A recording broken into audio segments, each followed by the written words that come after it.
Hi, welcome to Quilt to Cactus. My name is Tony. If you're not familiar with my channel, I feature tutorials, bags that I make, as well as pattern reviews, live sews, things of that nature, of all forms and variations of sewing on my channel. I am here to introduce to you today to the February 2026 Bag of the Month. The Bag of the Month is called Charyn. It is by Kaur Threads. It is absolutely a wonderful bag to make. It is an easy, not easy. You need to be familiar with snaps, zippers, things of that nature, but it is for an advanced beginner or adventurous beginner to intermediate. I love this bag. It is absolutely a durable bag to make. This is the bag that I made using as the tester version. This is the bag that we make through the tutorial that we are going to have. I just want to bring out some of the features. This was made during the holiday season, so therefore I made it a holiday theme. I absolutely love this bag. I will put, if anybody has questions as far as materials that I use, all of that will be in my description. This bag, it's great features. You can't even tell, but it features a front slip pocket, and it is a vinyl pocket. It is not got lining so you've got your great pocket here. It's like that, and then you can make it in any depth that you want, meaning this is the deepest you can go is the front pocket, and then the back pocket, I made it a more narrow depth pocket. So we've got that for the front and the back. It features a zipper opening as well as snap closures on the side. So you could, if you want, unsnap the sides.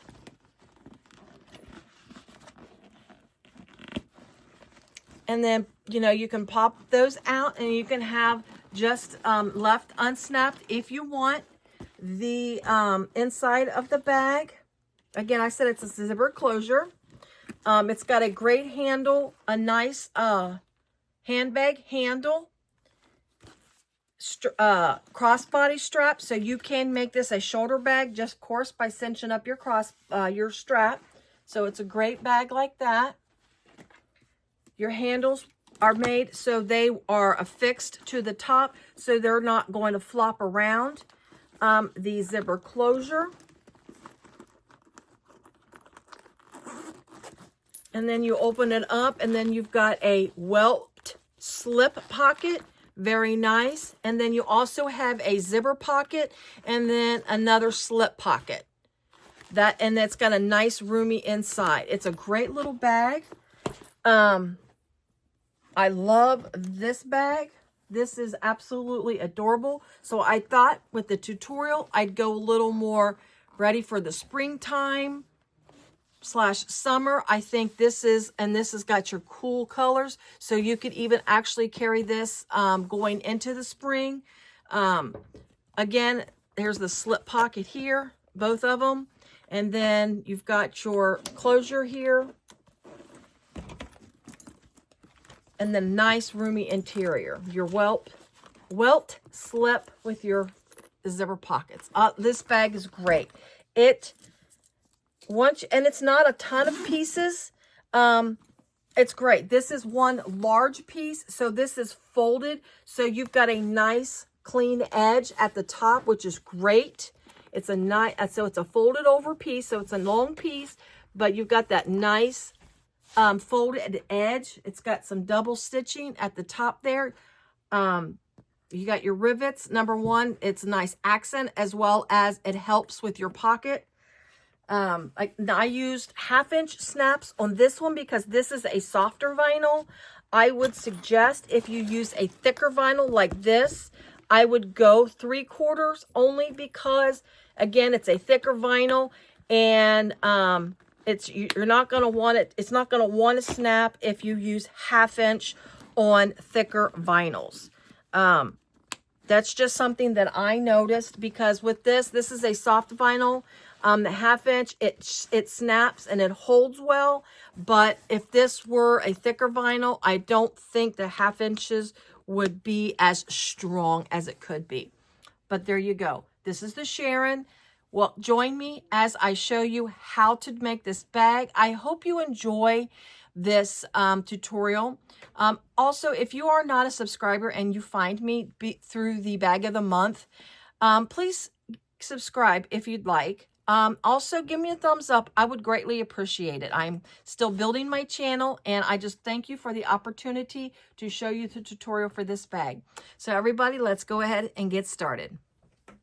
Hi, okay, so let's go ahead and get right into the making of this bag. So the first things you're going to do, there is some prep work that you need to do prior to assembling or getting it all together. So I will go over, we'll show you the second. I've got like one of the two, when there's like two, I've got one already prepared. So we'll go over the second one so you can see how certain things are done. Again, this is a complete tutorial. I will show you the straps, zipper pockets, slip pockets, things of that nature throughout this bag tutorial. So thank you for, again, thank you for watching my video. I appreciate it. So I'm going to go ahead and lower the camera to my desk surface, and that way you can see me work through the process. I'm getting my page here. First, I did want to show you, so in the part of the prep process is to prepare your base. This is my base. I've already got it completed. I went ahead and did a little bit of design on the base of the bag. I thought this would be really cute. And I've already got my purse feet installed. So my base is completely ready to go. The only other thing that needs to be done is you do need to mark your centers on your base, because that is important when you place your base to your bag. So let's go ahead and get our centers marked here for this base. I did use Decaville Heavy as well as foam on my base. It makes it, it's a very nice sturdy base. I like a good sturdy base. I dislike when bottoms of bags sag. So I do tend to interface a little extra on my bases. Of course, that is a personal opinion of yours.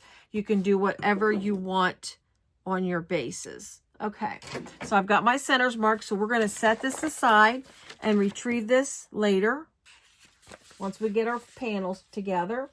Okay, so one of the first things, let's see. So once you get your base completed, you will go into preparing your straps. Now, there is a couple things I also wanted to go over as in the preparation. She has very clear instructions on where to place your stabilizers. Since this bag has a front pocket, and then you'll have your base of your bag, she does have you place stabilizer in your front pocket, very specific location. Now, this is my front pocket here. I did a little bit of extra stabilizer because this particular vinyl is very soft. I mean, it is a very soft vinyl. So I threw in some 101 on the back of it, and then I did Decaville Light over the entire piece, as well as did the another piece of Decaville Light on the extra stabilizer she gets for when you do the top of the pocket, to give that top of your pocket a little stiffer top on the top. So I just did a little, like I say, I just did a little extra because this is so soft. I love this vinyl. I love the design. This is from Love Lola Looks. And I just wanted very much to have this particular vinyl for the front pocket, as well as this pocket. This is like 1/4 to a 1/2 inch shorter than the pattern requires. It's not a big deal. I'm just placing this pocket just about 1/4 of an inch down further than where she has you place it. It doesn't change the looks of the bag. You would never even know that I did. I also have my name plate, my name tag on the bag. So that's already been completed. So we will get to that. I just wanted to mention that because placement of stabilizer is important in a few pieces of this bag. All right, so let's go ahead and get on to our handle. So the handle is very simple to create. So when you have, I'm sorry, I need to lower this so you don't have to look at me. All right, I do have to keep it tilted up just a little bit to make sure when I look, I see that what I'm doing is in the view of the camera. There we go. Okay, so you got your handle piece here. Once you cut it out, you're going to mark the center of your piece. Just draw a line down the center, and then you're going to place some double-sided tape through the center. I'm using 1/2-inch double-sided tape, and then I just place it on the line. I center the tape on the line. We're going to remove the backing from the tape. You can see my line once I remove the backing. And then you're going to fold long edges toward the center. However, when you fold the long edge to the center, you're going to go right below the line. You're not to go on the line. So go right below the line.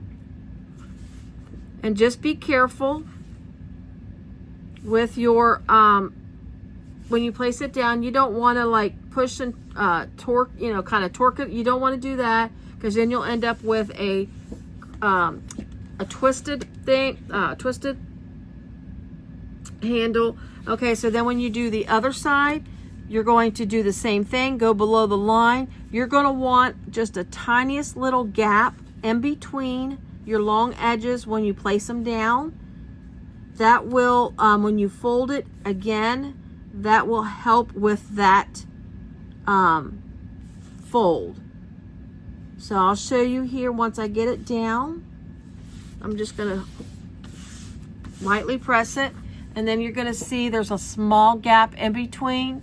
So that is what you want to achieve. And then you're going to take your piece and then fold it once again where your folded edges are meeting.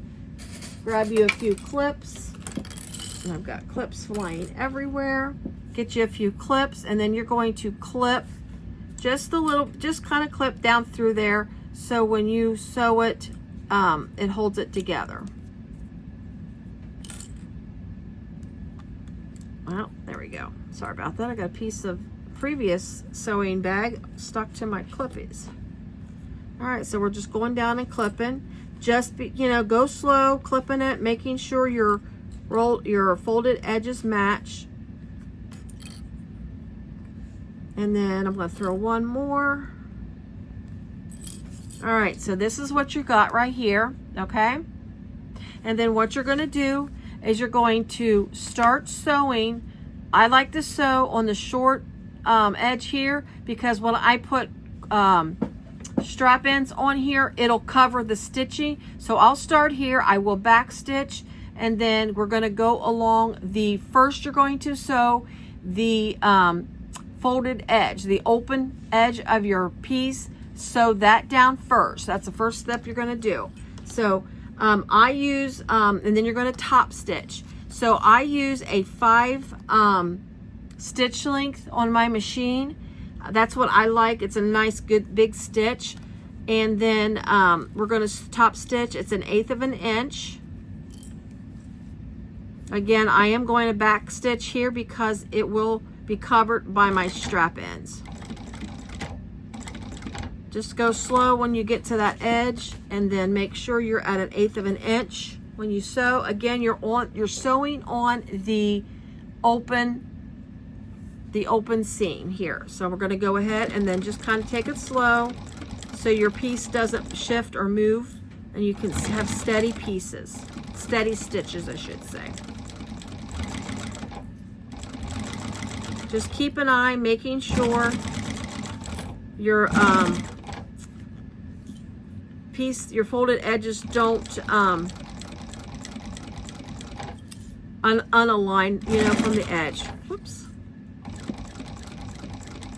Getting a little bit of a heavy foot there for a second.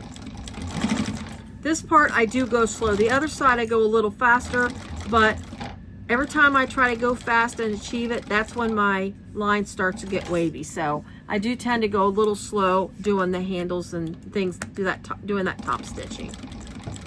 Okay, cross over the other short edge and then go right back down the other side where the fold is. I just hold on the piece real tight when I get through here if I want to go fast.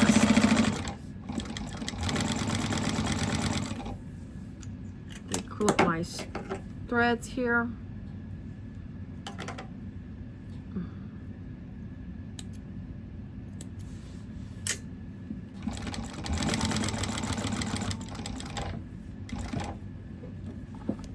Back where I'm at, I'm just going to do a back stitch there, and then that is your strap. Very easy to do on a strap. So there's your strap. I already got my other strap made up. So there you go. Very nice. And then you're going to go ahead and set these aside. Basically what you're doing is you're trying to get the prep work completed, so that way when you get towards the end where you're just putting everything together, all of this is done, which is great. All right, so I'm going to take these, set these aside. Now you're also supposed to, in the beginning of your prep work, is complete your strap connectors.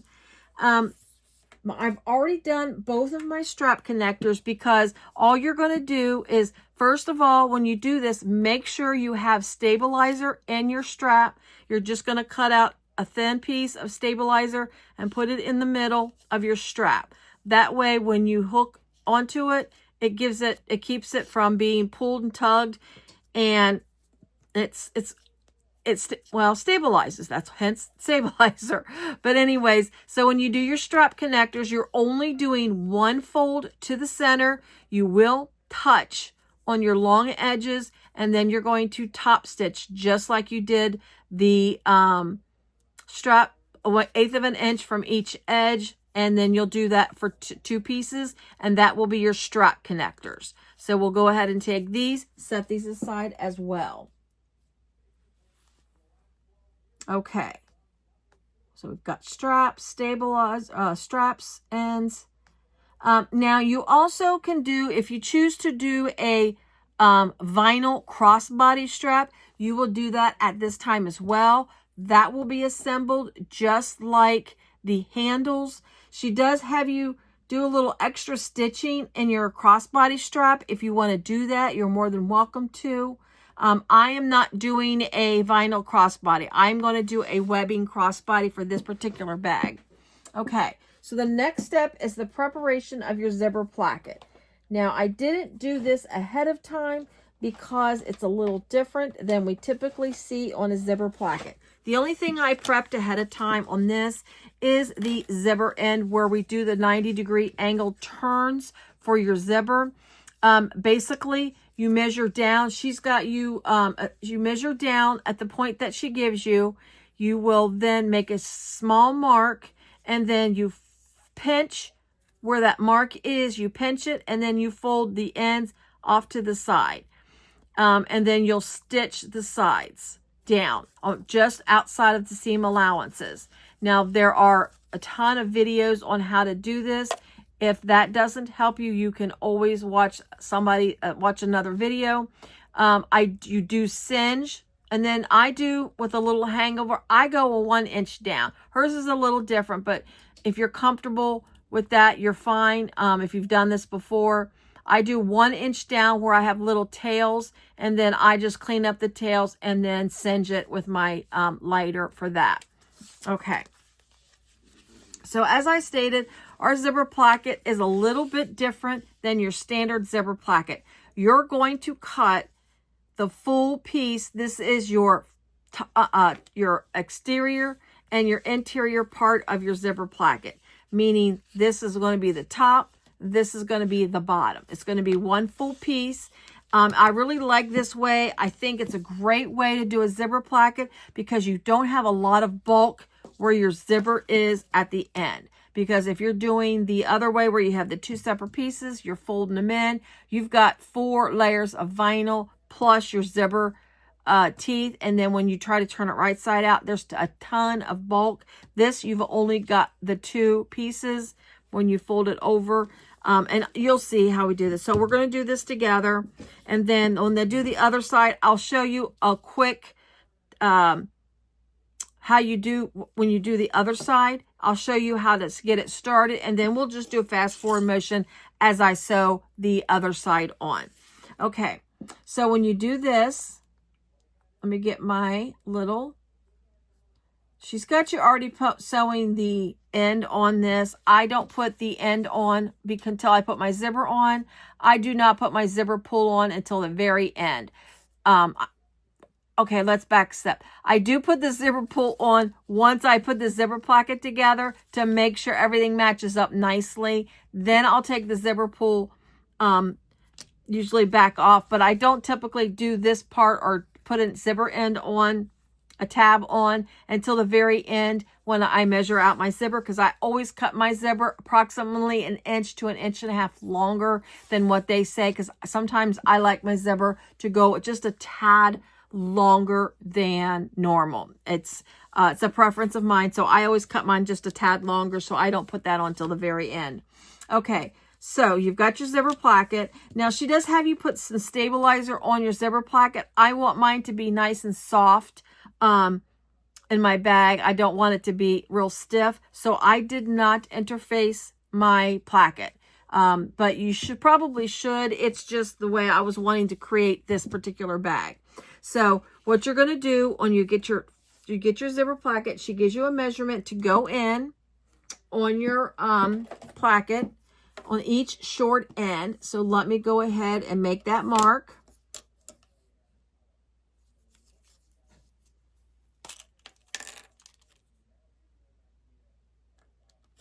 Okay. And you're going to do this to both of your plackets. So I'm just marking the short ends of each placket, or each piece, I should say.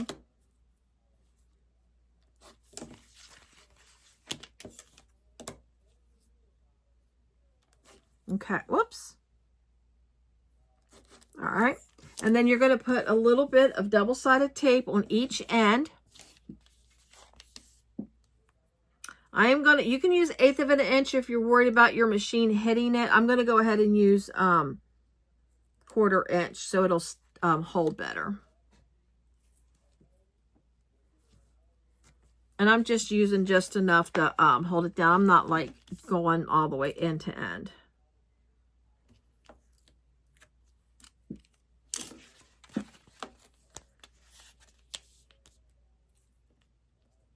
This is a really, really cute bag, and I love these colors that I picked. Both, and the soft vinyl came also from Love Lola Looks. So I'll have a link in my description for everything that I'm using in this bag. Also a link in my description for everything I used in the other bag that I showed you at the beginning, my tester bag. I'll link my materials as well for that bag. My testing bag was all bought. All the materials that was made in that testing bag, exterior, interior, were all purchased from the same place. Okay, so once you have your tape on there, you're going to take that off, backing off, and then you're going to fold it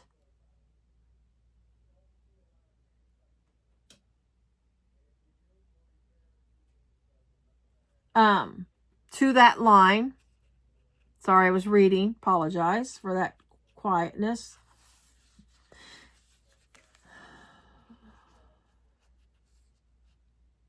Yeah, we're going to meet the lines. She's got, whoops, I forgot to take the backing off. She's got one number. Yeah. All right. So you've got them all folded in. That's going to be, and both the short ends are folded in. And then you're going to lay it down and take a measurement and mark it on the right side of your panel.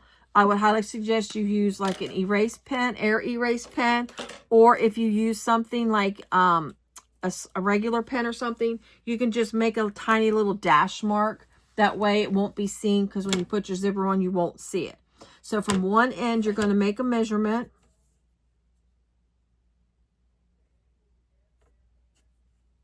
and make a mark. And then you're going to grab your tape, double-sided tape, and I am using 1/8 of an inch for this because this is for my zipper. And then you're going to apply the tape between that mark.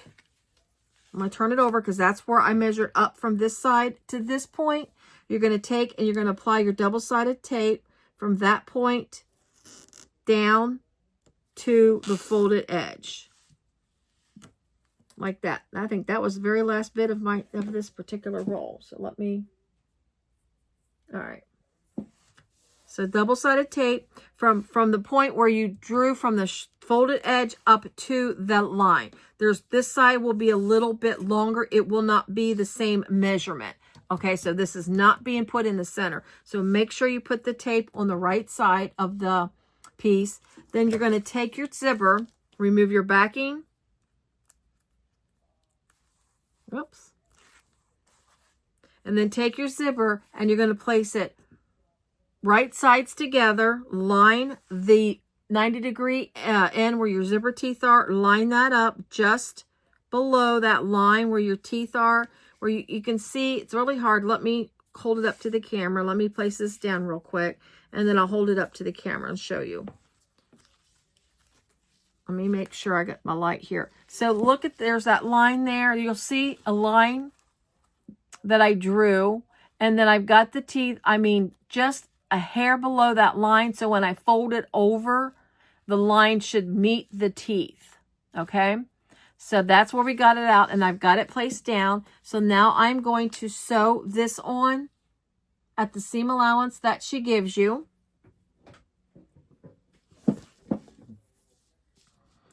Let's see, let's start. Let me find, make sure you don't go past your vinyl because I'm going to sew it this way so I can watch my, let's do it this. Hold on. We're going to sew it this way. I just got to watch. Just make sure you don't go past your end of your vinyl because you will see those stitches in the final product if you do go past it. So just kind of watch where you're going since I'm sewing this kind of, I guess you could call it backwards. So I'm just going to take a stitch, 2 stitches, and then backstitch, and then continue on up, making sure I keep that seam allowance consistent. If you start to get out of your seam allowance, and you stay out of it, you kind of move, you will get a wavy zipper. So you just be careful, and then stop at the teeth. Right before you get to the zipper teeth, stop there. Go ahead and take it out.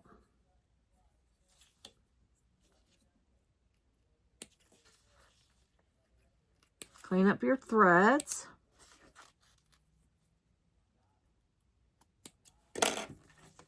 And then what you're going to do is you're going to snip, pull this back a little bit, and then snip the corner here. That'll alleviate some of that bulk there.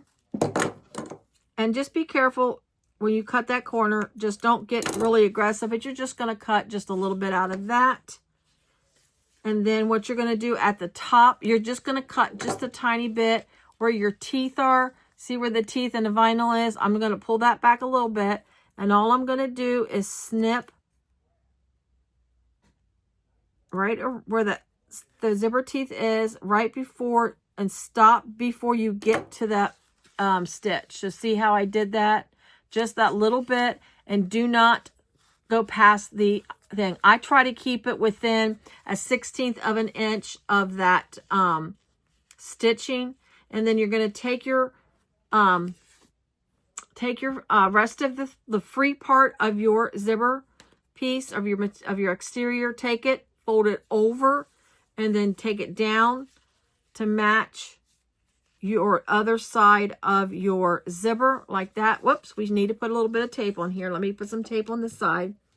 Sorry about that.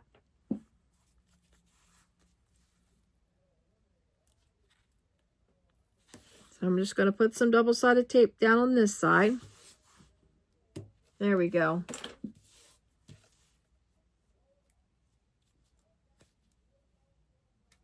Is that right? Yeah. I thought I did. All right. So now we're going to take it and bring it to the other side. Match it up to the other folded short end like that. See how we've matched it up like that? You're going to match that up, and then you're going to fold it down. Make sure you meet that edge like that. Just kind of go. I work from the bottom up like that. You will have typically have just a little bit at the top, but you do want that. That just kind of again helps with some of that bulk. You don't want it pushed right up in that corner. So I've got it folded down. I've got it nice and matching. And now we're going to go ahead and sew again at the seam allowance given. You can baste the zipper on if you're worried about not stitching with it in the same spot. So you can baste that on.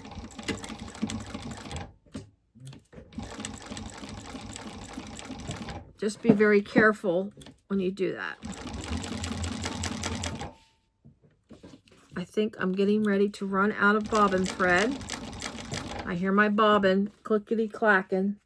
So let's see if we can play some bobbin chicken and make it to the very end.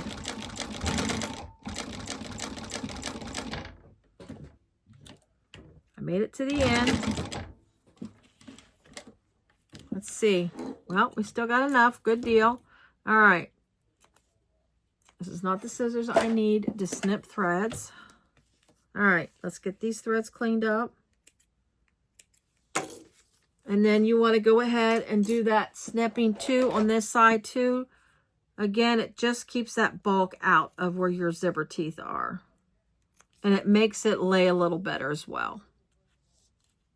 Because once you turn this right side out, it gets all in that corner.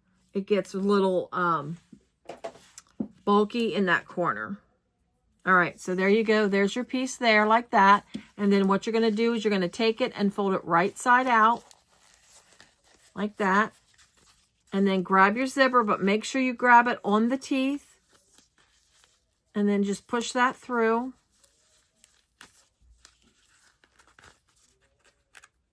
Like that.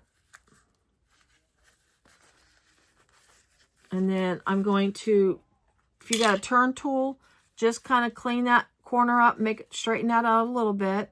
Just be careful. There we go. And then I'm going to meet these ends here. I'm going to meet those or match them up. I'm going to put a clip, and then I'm going to go up the raw edge and place some clips like that.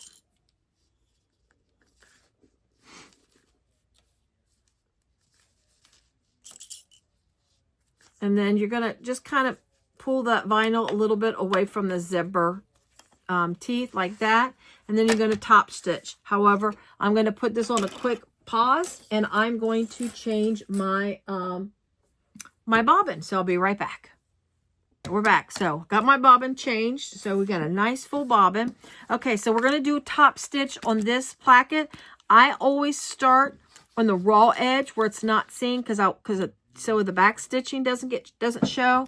So I'm going to grab my threads. I'm going to hold them, take that clip out, and then we're going to top stitch. And top stitching is 1/8 of an inch. Again, I'm using a 5 stitch length.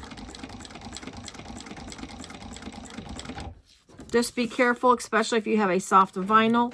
Don't stretch it out of shape.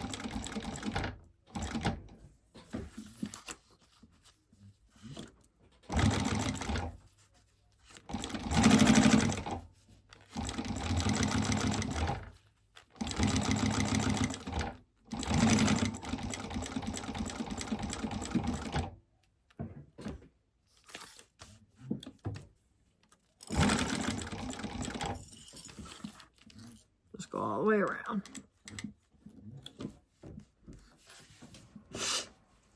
And you're just gonna, clean up your threads.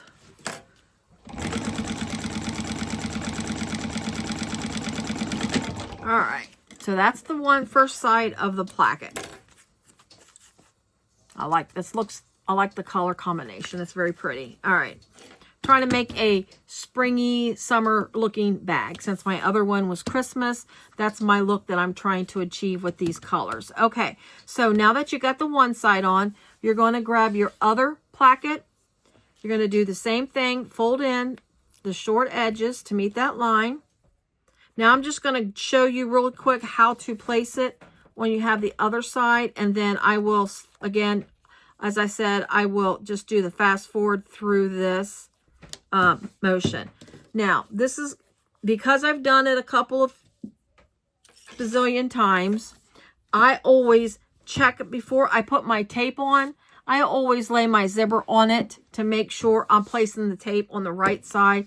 Because again, I have just placed the tape down and it tends to be the wrong side. So I just try to double check myself. So you're going to lay your piece open like that. You're going to make the same mark that she told you.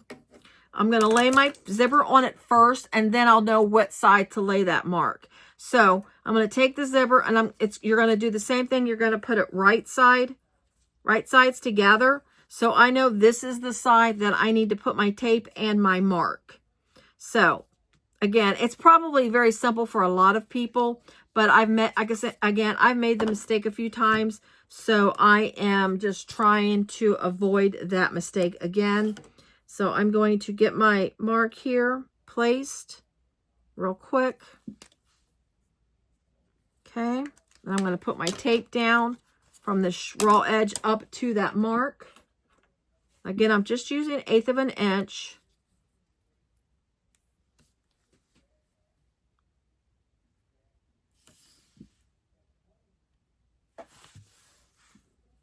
Okay. And then I'm going to, again, remove the backing. And then place them right sides together, just below that mark. Try to be very consistent, because that does affect where your zipper pull ends. So I'm just putting it down here like that, just like I did before. And then I'm going to place some more double-sided tape on the other side, or I can just put it on the back of my zipper tape. It doesn't matter which side you put it on, as long as it, it helps. And you honestly, you don't have to use zipper tape. I do. I mean, she does say it in the video, in her pattern, but you don't have to do it. I do it because I feel it holds this zipper tape and all that stuff together better. Okay, we're going to fold it over. We're going to do the exact same thing, match it. Let me make sure. Oh, mine don't match. Let me match this real quick here. Let me get this where it's matching better. I just noticed my thing doesn't match. So you just do want to make sure it matches.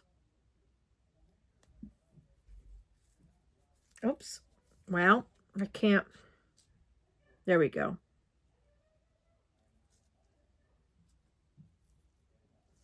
So you're going to put this back down, making sure. There we go. Make sure you line up and make sure these ends match. All right. Now I'm going to take it and fold it over and match it. Now, again, you can do a spacing stitch. I'm just going to fold it over, match it, and sew it at the seam allowance given. So it's just, since I'm more comfortable with zippers, but I've sewn a few zipper plackets and a few zippers. So just do that.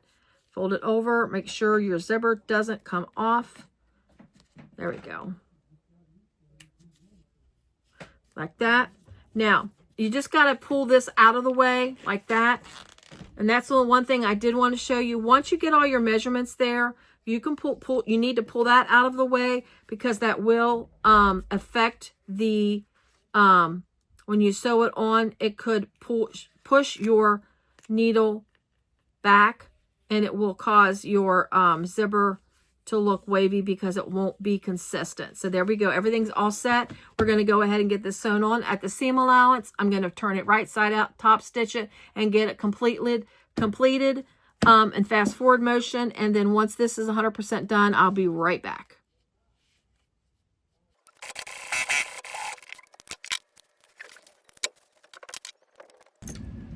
All right, there we are. So I've got it completed. And I've also got my zipper pull put on just to match it up. So I've got it on, and I wanted to make sure that everything lines up nicely at the top, which it does. So I'm very pleased with that. So then what you're gonna do, once you get your placket like this done, you're gonna fold it in half and mark your centers. Now, if your placket one side is just slightly larger than the other side, which this one is, it's like I don't even know if it's a 1/16 of an inch. You can find the little, you can go just do the happy medium to make sure you're even. My suggestion is find the centers of your placket with it all put together. I personally do not like to do my placket in separate pieces, just in case. I don't like to find the center of my placket with it completely separate, just in case it's off just a little bit, because then I'm afraid it will mess up where my zipper pull lands on the end. I love this beautiful large floral. I got this from Saya Swag Bags. If you like large, she's got a large heart, a large circle, and these large floral ones. They're really, really cute. I really like them. Okay, so we're going to take that, and then we're going to set this aside. Okay, so here we go. So now we are going to prepare the front slip pocket. So let me get that in there. Let me grab that. That is the very large piece that you have. So this is your front slip pocket. It's a very big piece. So what you're going to do is, first thing that you're going to do is place your snap on this piece. The snap will be on the inside of the slip pocket. So I know this is going to be my exterior part at the bottom, because this is my name, where I wanted my name tag. So I'm just going to put, especially if you're not doing anything like this and you're just kind of working it without marking it, I would always mark what the bottom's going to be, because you're going to need to make placement marks based on whether from the top and or the bottom. So you just want to mark it and make sure. So I'm going to take this, I'm going to flip this back over. I'm going to grab my pattern piece, because in the pattern piece she does give you placements of where to put the snap. She gives you a mark. So I'm going to take this and measure. This goes to where this gets placed, where the snap part goes to the opposite side of the bottom of the bag. So you'll see where it's like bigger from here to here, a larger space than from here to here. This is the part that's going to flip down and go against your main body. So I'm just lining this up with my pocket.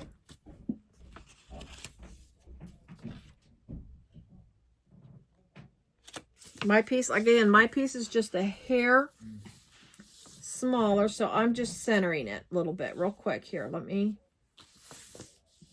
That looks good. Okay, so then I'm going to take this, and I just take like an awl.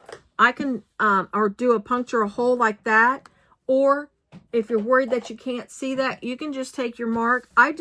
All I did was punch a tiny little hole in my pattern piece.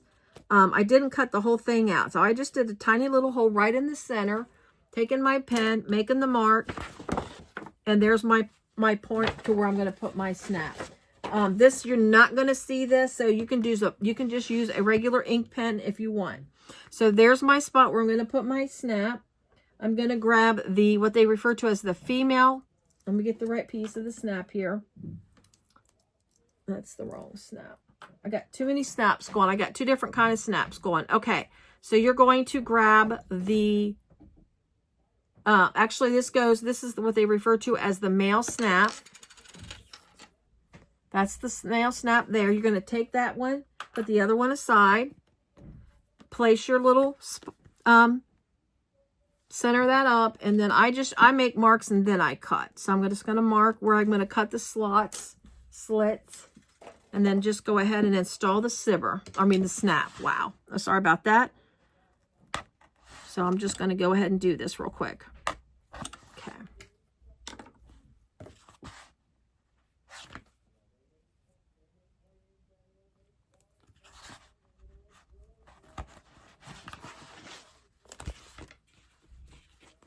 Now, if you don't have a lot of backing on your piece, you would want to put additional backing on here. Since this has already got SF101 and Decoville light on there, I don't need anything extra. This is plenty enough interfacing for this snap. Okay. And you always want to cover your snap with something, or your back of your pieces with something. You can use tape, anything that you've got that will adhere to your surfaces, because you don't want that rubbing against pieces, and it could eventually wear a hole in your bag. All right, let's get some of this stuff out of the way real quick. There we go. All right, so your snap's installed. And then what you're going to do once you install the snap, I'm going to set this aside real quick because we are now going to install snaps on our side piece. Again, like I said, there's a lot of prep, but once you get all this done, I'm telling you what, it goes so much quicker. All right, so you're going to grab your side panel.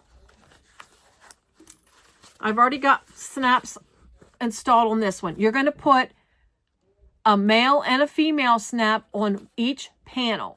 You're not going to do opposites, each set. There'll be, let me rephrase that, one set per side panel, because this is what the side panel is going to do. You're going to have the snaps where the side of the bag snaps in, where you have that look where your bag goes in. So you want to make sure you install it that way. So I've already got this marked here. Again, I did the same thing. I just put the little dots through the holes on the side that she gives you, or the pattern piece. And then I'm going to go ahead and install this snaps as well. Now, this just has 101 on this back of this panel. And there's a reason why it's just 101 and there's not any kind of heavier interfacing, because this piece does fold in to snap. You need to have that flexibility. So I will be putting some interfacing behind here to help support the snap. So I've got my slots put in. I'm going to go ahead and wipe my marks off. Even though it'll be covered by a snap, I just want to go ahead and clean that up a little bit. So I'm going to grab my small snaps. Now these are 1/2 inch snaps, whereas I put 3/4 inch snaps on this piece. The 1/2 inch snaps, you want those because you don't need as much grip on these particular pieces. So you just want to make sure you install these. Let's see. Like, I'm going to put these, I'm going to put like this, so I know I'm going to put the female snap or the male snap on this side because it matches up to that other side here. And I'm going to do the same thing to the other piece or the other snap, matching it. And I'm going to put this on. You get that cover off of that. There we go. All right, so they're put in, but see, I need some backing, so I'm going to grab. I had some backing handy.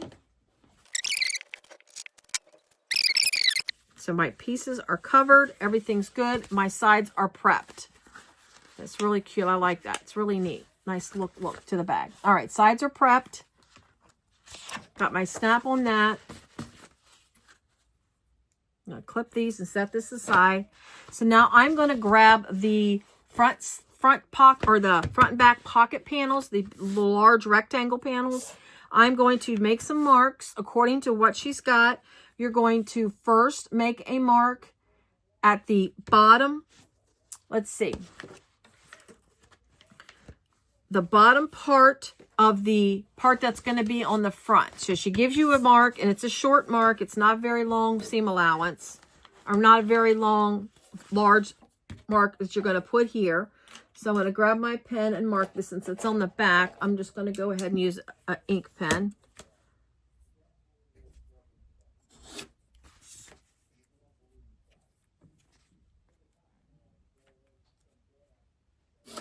Okay, so she gives you a mark to put there, and then you're going to turn your piece over, and on the same side, you're going to make a mark from the bottom up.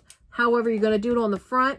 So, of course, you want to get I just grab my little air erase marker, and then I am going to mark that measurement, and I'm just going to make like a little dash mark to know, because this is going to be a sewing start and stop point. So we're just going to go in and make these marks real quick, like that. So I've got 2 little marks made on the front of the panel, and then you're going to go ahead and then flip it back over, and then what you're going to do is you're going to make a line from the bottom back up again. Now she gives you 2 different measurements, because this is going to be where your pocket stops, this next mark we're going to make. So thinking about it this way, you're going to fold this down, and this is going to be your pocket. Okay, I'm going to show you real fast before we make the mark. So you're going to have your pocket, and this is going to fold down, because this is what's going to be stitched to your bag. Okay. Oops. I needed to mark it on this side. I apologize. I told you wrong.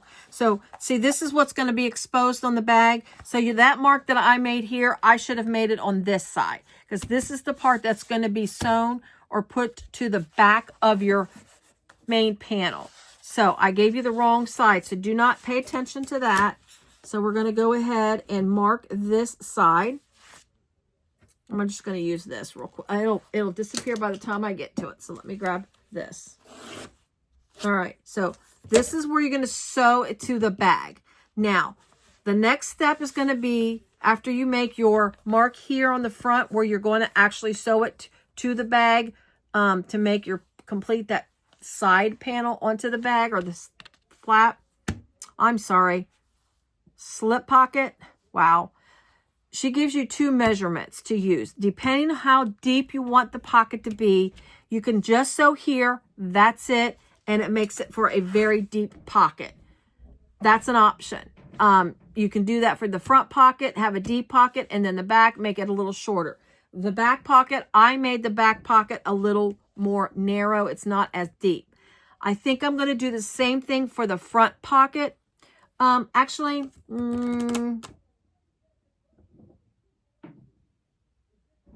I'm thinking. I think I will go in and just make it a more narrow one. It's not going to be as deep as where it's going all the way to the bottom, but this will give me, I'll show you here. This will be the stop point. So think about this. This is the top. This is where the fold's going to be. This will be how deep the pocket is on this piece. Instead of going all the way down. I hope that makes sense. So we're going to stitch here to the bag and here to the bag.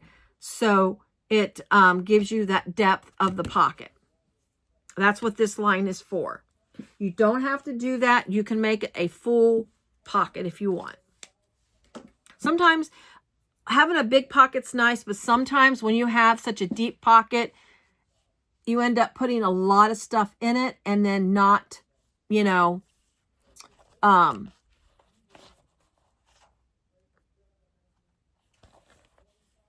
put so much stuff in it, it's an ineffective pocket, I think. That's what, All right, so then you're going to take your other side of your flap, go ahead and fold it down to that line you drew, the one that I originally gave you wrong information. Take it and fold it down, and then fold this up like that. I'm going to put a couple clips here at the bottom just to hold it. Oh, you know what? I forgot to show you a very important part of this. Silly, silly me. This is very important. Before, doing the marking's fine when I did, but in the pattern, she has you do this first, which is very important, because before you fold it together and sew it, you've got to get the raw edges folded in. Sorry about that. Wow. When I started to fold it, I realized that I forgot to do that. So you're going to make a mark on each side of the long edges. She gives you the measurement to do. So I'm going to go in and I'm going to make that that mark real quick. Down alongside both long edges here. I'm going to go on the other side and mark it. Wow. I apologize for that. I totally skipped over that. All right, so you've got your marks done on the long edges. You're going to grab some double-sided tape. I am using 1/4 inch because it's stronger and it's a good fold. And you're going to go down the length of the entire long edge. And it looks like I need some double-sided tape for 1/4. Oh, let's see. Yeah, we're going to get another roll here real quick. 1/4 inch. Yeah, get into my stash. I do get my double-sided tape at Wall-Whack. It's WAK. It's I like it. I have a hyper stick. I buy just the regular. I do not buy the hyper stick. And I have really no issues with what I have. Oh, that's too thick. I need 1/4 inch. Sorry about that. But anyway, I don't have any issues with using this tape as far as stickiness. Sorry about that. Also, with Wall-Whack, you get discounts. And the more you order, you do start getting a discount. So, like if you buy, I don't know if it's 3 or 5 or more. I can't remember. It does mark the price down a little bit. So that's a good way to get double-sided tape at an inexpensive rate if you can afford to buy multiples at one time. They do offer faster, like if you go order so much, it goes like UPS, so, and it gets to you a little quicker, or a FedEx, one of the two, I can't remember. But anyway, so I'm going to do this other side. Sorry about that long dissertation about double-sided tape. All right. And then we're going to fold these edges in to the line that we drew.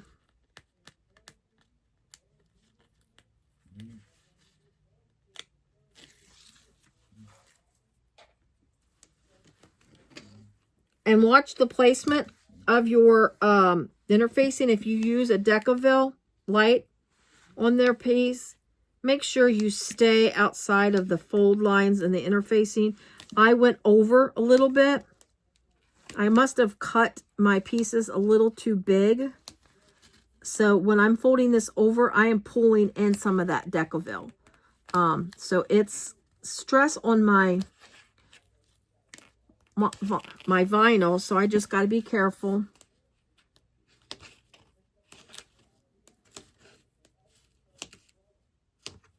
All right, just kind of push it down like that, and I'm going to do the exact same thing to the other side.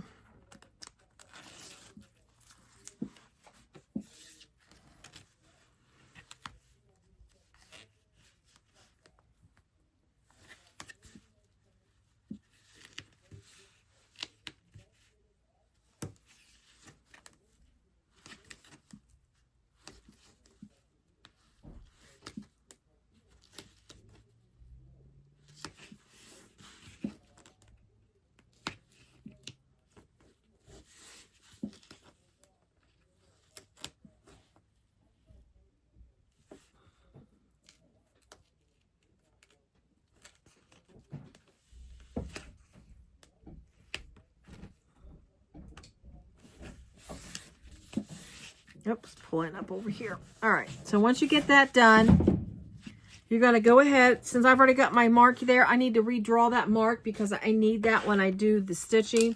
So I'm going to make that mark again. Well,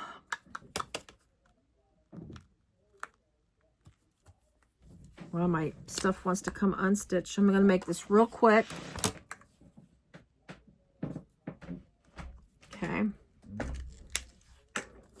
Now we're going to fold it. So I got my marks there. That's going to be a stitching mark. Now I'm going to take this and fold this down. Whoops. See, I messed myself up, didn't I? By having two lines. So this is, come on. I'm going to take this. Let me think real fast here.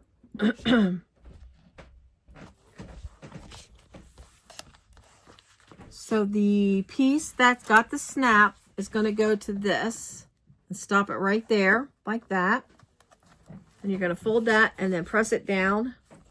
I'm going to put a clip in here. and then hold it. So when I fold my piece up, because this vinyl, so with all the little waves, it's kind of thick a little bit. So I'm just going to kind of clip it up to towards the top, and then I'm going to kind of work my fold a little bit. So we're going to clip that, hold it in place.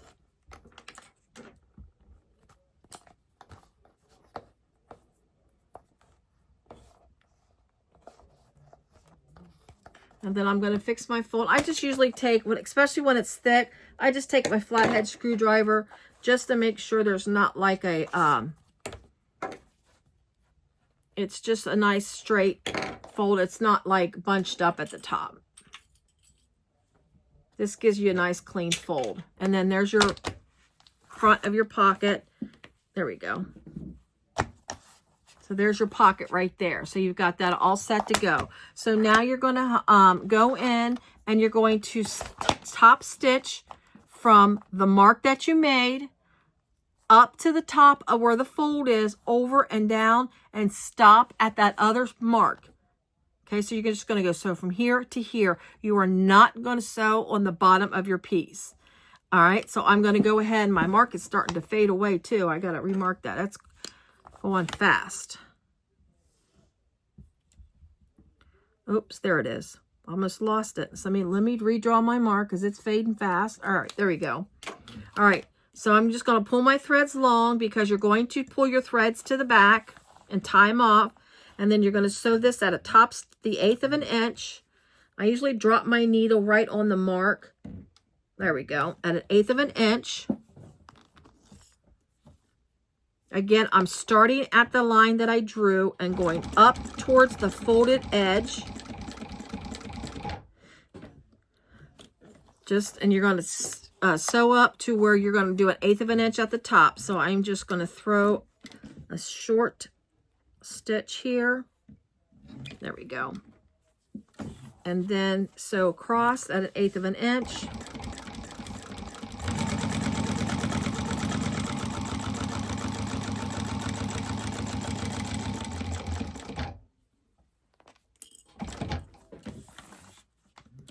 And then I'm going to go back down to this side. I'm going to stop on that line.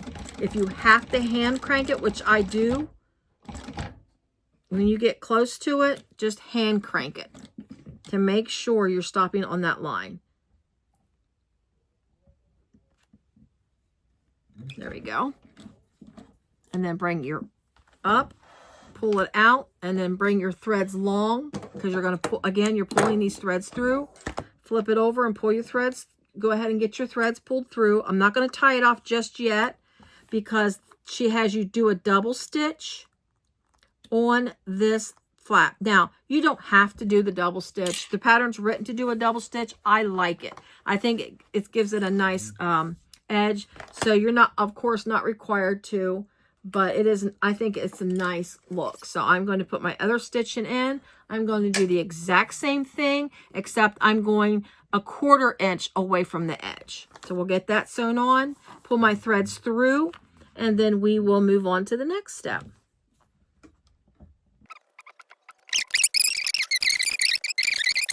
Okay, so now we have our slip pocket panel completed. You can see that I've got both rows of stitching done. Again, it's from that point that she gives you, and you go up, over, and back down, and stop again at the point that she gives you.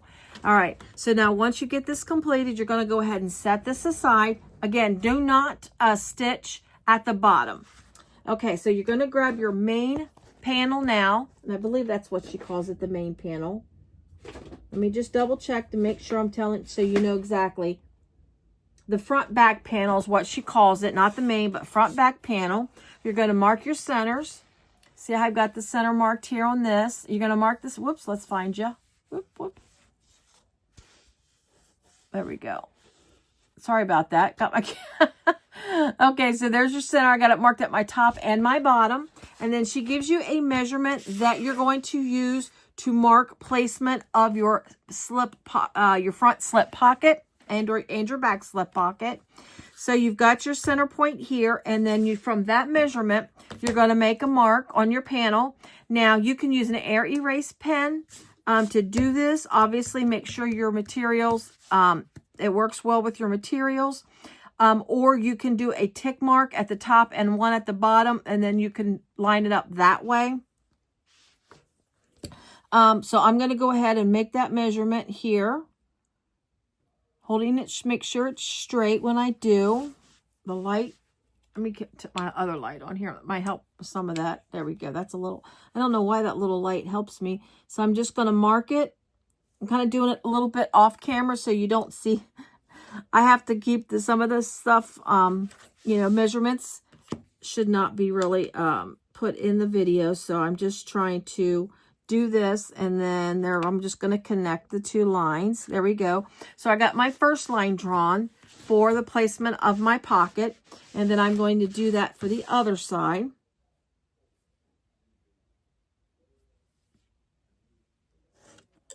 Top and the bottom. This hard to see with this color on my table. There we go. So I got both of my lines drawn for the placement of my front slip pocket.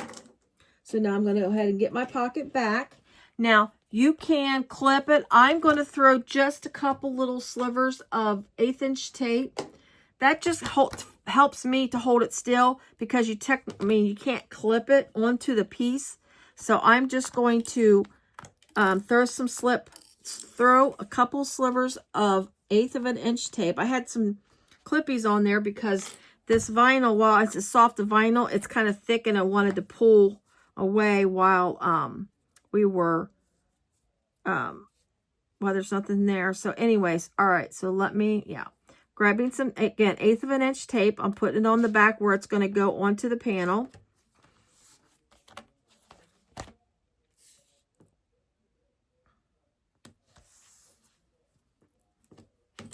All right, and now I'm going to take this and I'm going to place my pocket in the center between those two lines. You can, if you want, if your center point is marked on your pocket as well as your main panel, you could probably do place your pocket that way with the center marks, but you do want to kind of at least mark it in the bottom to make sure that it's straight in between. I mean, you do want to try to mark this panel a little bit, if not the full line. That way you know your pocket is centered correctly. And you want to make, she gives you a measurement at the top that it should be, how far it should be down from the top. So you have your line. I'm just going to use my ruler. So you've got your line placement at the top, and then you're going to line your pocket, the top of your pocket, from that line, from that point down. That way, if it can't exceed that based on like seam allowance and such, so you don't want to go up to the top. So if it goes down a little bit, that's fine, as long as you are lining it up with the top measurement. So I'm going to go ahead and get my top measurement, and then line it up between those two lines.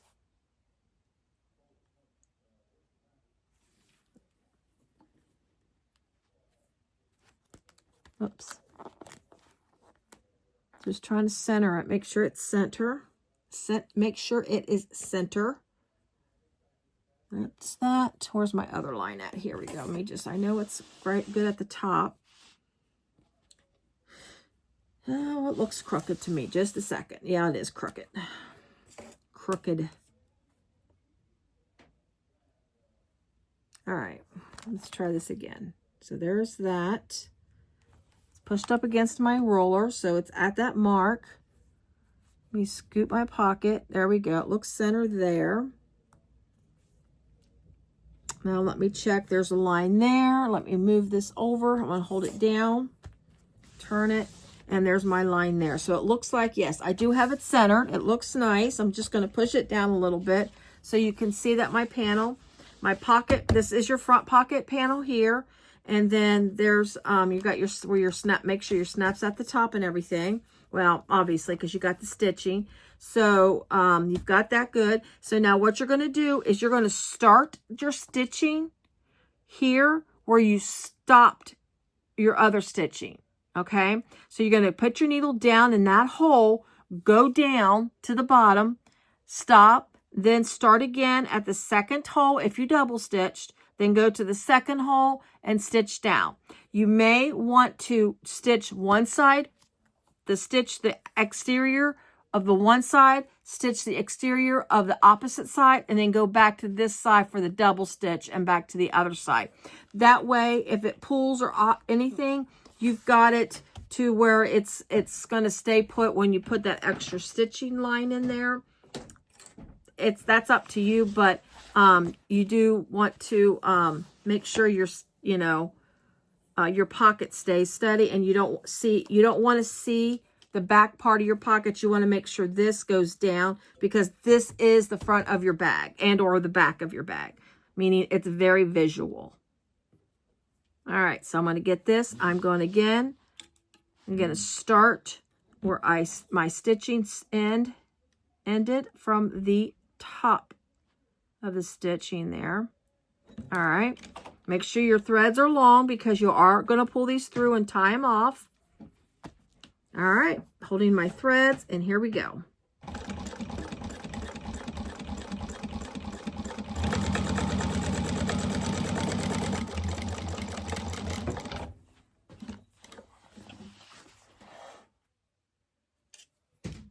Okay, now I'm going to go to the other side. I'll pull that thread through here in just a moment, but I'm going to go to the other side then, and I'm going to start my stitching again where it stopped. Make sure my threads are long enough. I didn't pull them very long, so I'm just going to have to hold on to these pretty good. There we go.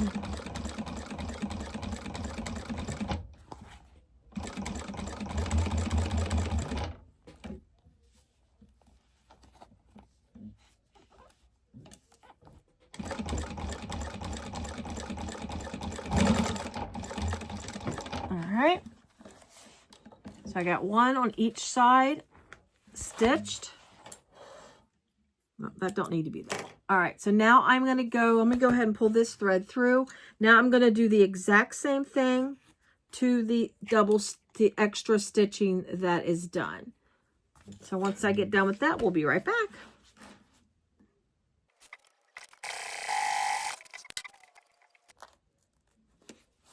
All right, so that stitching is done there. So I've got it, it's attached now to the main panel, and I tied it off. Now, I did throw some double-sided tape just to put because I kept my threads long, because it's not going to be seen, and it helps, it just keeps the threads from pulling through.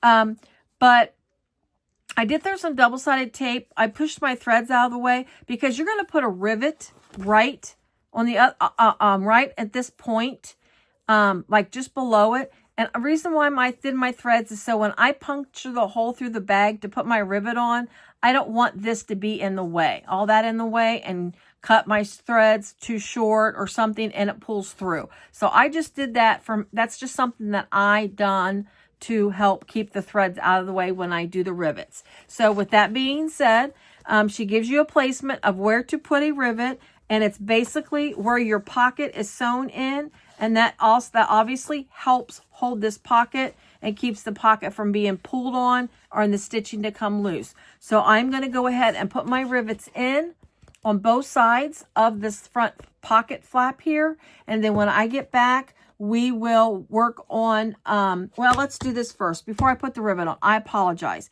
We're going to sew this pocket shut. I messed up. All right, guys, I messed up. I apologize. You are supposed to sew the pocket shut before you do the stitching. My apologies. So what I'm going to have to do is do some, remove some stitches, but I'm just going to remove from the lower part down just so I can stitch this, because right now the pocket is a big full pocket. You don't want that, because number one, your piece is not, you got like kept up a certain point so you don't have that extra bulk from that flap being folded, like, you know, how it's double.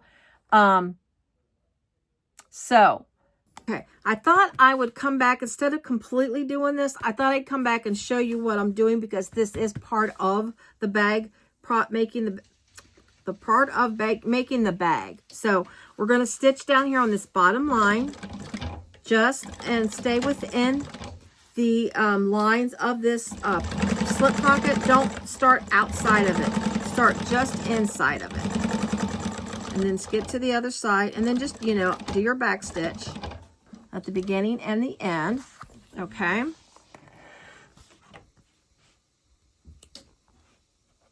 All right, I'm going to keep my threads long, and then what I'm going to, let me clean up that thread, the threads over here. I'm telling you what, though, I had the hardest time because I didn't give myself long threads when I was doing this. I should say I didn't give myself long enough threads. I really had a hard time tying those, but we got it. I put some tape over that to secure it a little bit better. And then what I'm going to do is start stitching where I pulled my threads out, and then stitch. Try to stay in those holes the best I can, where I pull, and start stitching just like we did on that at the top. So I'm just pulling it down, keep my threads long, and I'm going to stitch both of these sides down. So I will do a fast forward through this.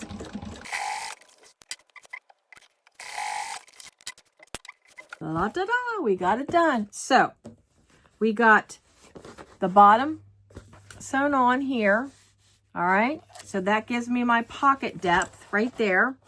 And then we've got my stitching I'm restitched, and you actually really can't tell that I took stitching out, which is great. All right, so right now then we're going to put the female snap on the panel here. So basically the easiest and quickest way to do it, and you want to make sure you've got something to wipe your snap, the end of this snap off when you do this, so that way it doesn't relieve another mark. But if you have like one of these silver pens, this is the best way, because you know exactly where to mark. Just color in, if you can get it to work. I did it on the other panel, so let me just, you can just put color on that snap like that, just a little bit enough, and you just want to put just enough so when you take this, place it like that, give it a little push, and then when you lift it up, you can see where the mark was placed. Then basically I just take a water wipe and then just wipe off that tip of that snap that you put the mark on. The leftovers, just make sure you take the leftovers off. So you just fold your panel back just a little bit, and I'm going to get my X-Acto knife, and then I'm getting my washer to the snap.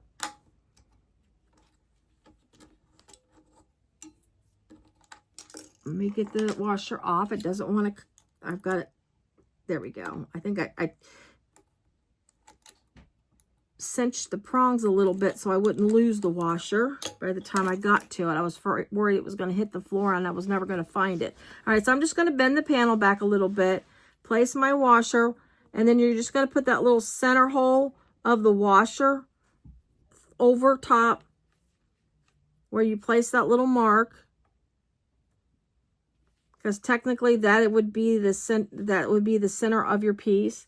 I'm going to make some marks in those slots, because I'm not going to trust to try to cut through that slot. So I just made some little slots, some little dash marks for the mark, and then I'm just going to pop the holes. I'm not going to go crazy with the hole. I'm just going to poke it and go halfway. I don't even think a halfway on my X-Acto knife. I don't want to go too far. Now this, where I'm puncturing it, has a piece of Decoville light and a piece of SF101.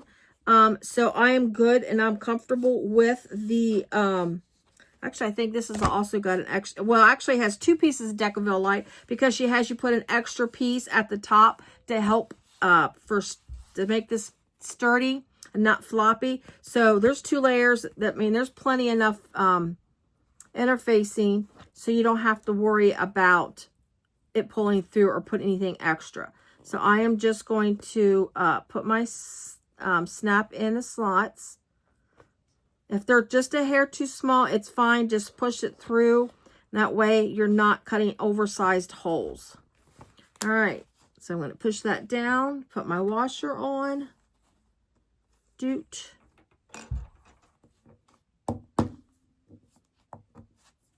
All right. And then we're going to cover it with something, duct tape. I just have this stuff, this sticky stuff here. I'm just using it. These are scraps. So cover that snap up nicely. There you go. Boom.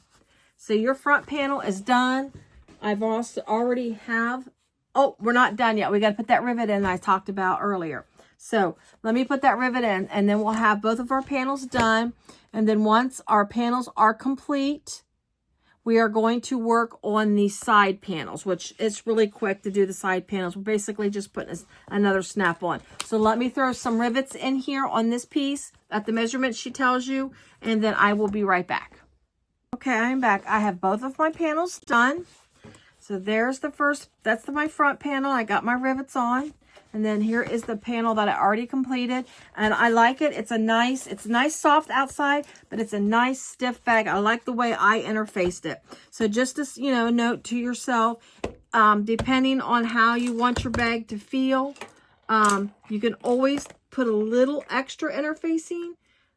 If you're new to bag making and once you get used to it, a little extra isn't going to hurt you. If it's a drop-in lining, if it is a turn bag, you need to be really careful about making it very stiff. Just a word to the wise. I know, trust me, I know. Okay, so now we're going to go ahead and place the panels aside. I'm going to grab my side panels. Let me grab some of these pattern pieces out of the way here. All right, I'm going to grab my side panels.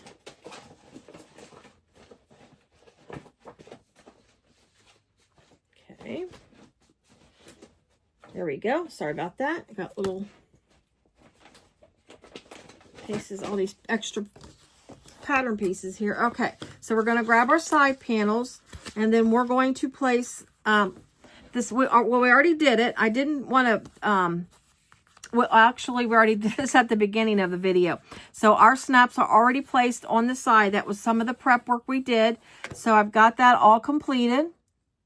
Now what we're going to do is we're going to start the assembling of the bag.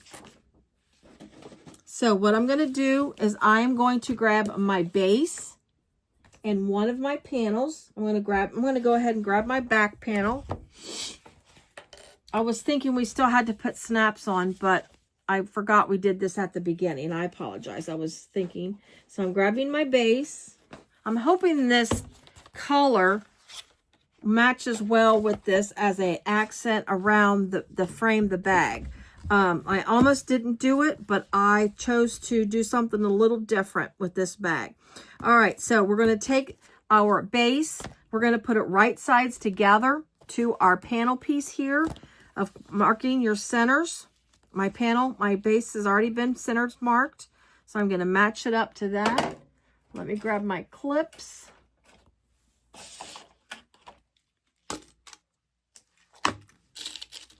And I'm going to go ahead and clip it to the end.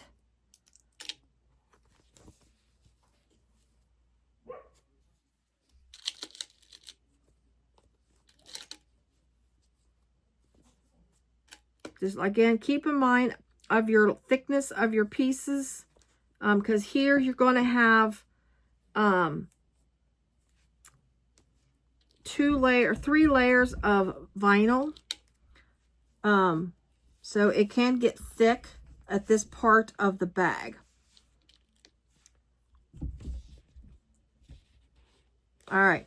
So what we're going to do now is we are going to sew the base to the panel at the seam allowance that she gives you. I'm going to decrease my stitch length since I'm attaching a piece to the bag. We're not top stitching or anything. So let me go ahead and get my threads, grab hold of them. There we go. All right, so we're going to go ahead and stitch this on.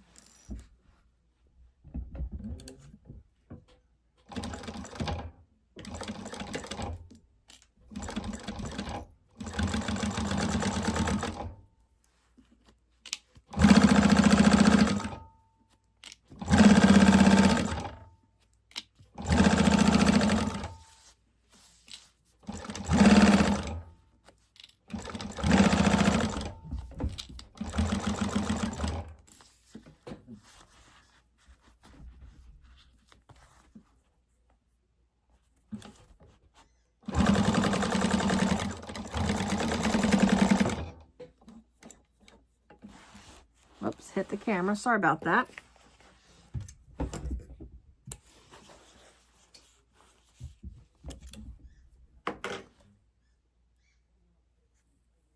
Let me see. Yeah, she has you go ahead and top stitch. Let's see.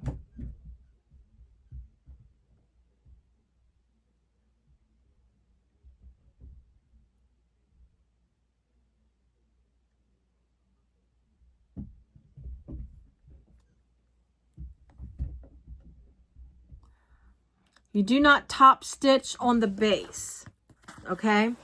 You don't do the top stitching. You once you sew it on, she has you trim away excess of the seam allowance down to the approximate amount that she gives you. So you're not going to top stitch. So I'm going to go ahead and trim that down. Let me get my good scissors. There we go. I moved a couple things around. I just had to find it. So I'm going to trim the seam allowance down.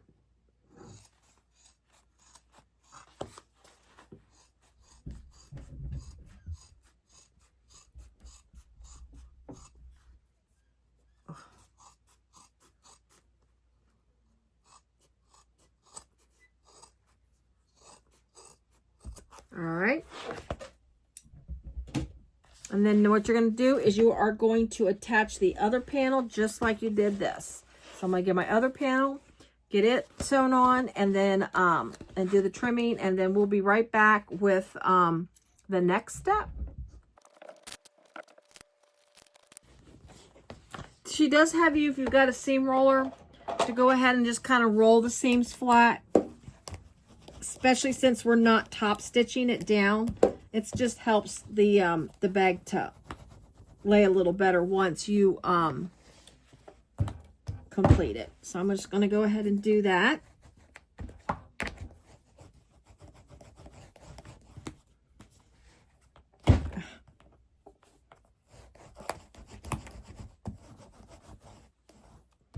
All right.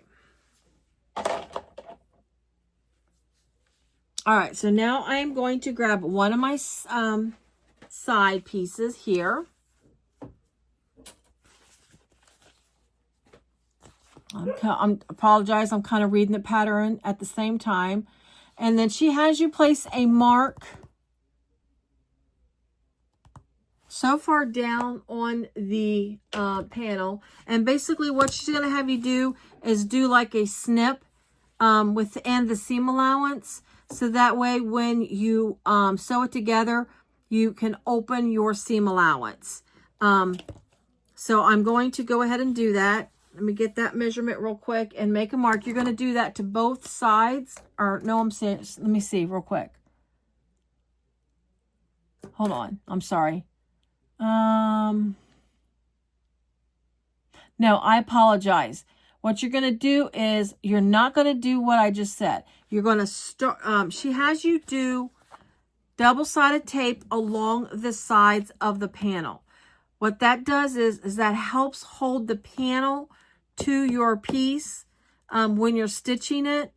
It just makes it easier. That's something you don't have to do. I will go ahead and do it for the purpose of the video. I did it in my tester bag as well. It does help as far as keeping your side panels from slipping, because you're going to be sewing down to your base, and there might be a little bit of, you know, what you would call manhandling your bag.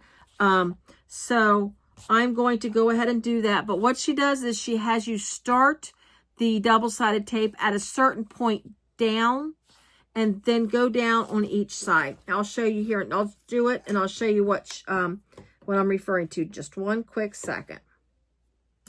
I'm going to make a little mark here on each side.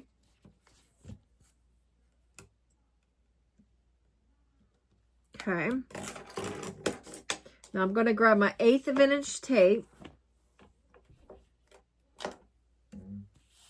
And then the marks that I made on the side here, I'm going to start my tape from below that mark down to the bottom.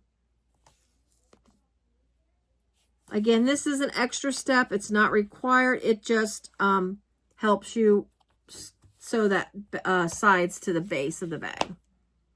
Again, I'm just going to go from down up, but I'm going to stop at that mark, and the top of your side panel will not have tape on it. See how I've got that? That's what she suggests you do. So I'm going to go ahead and do that to the other side.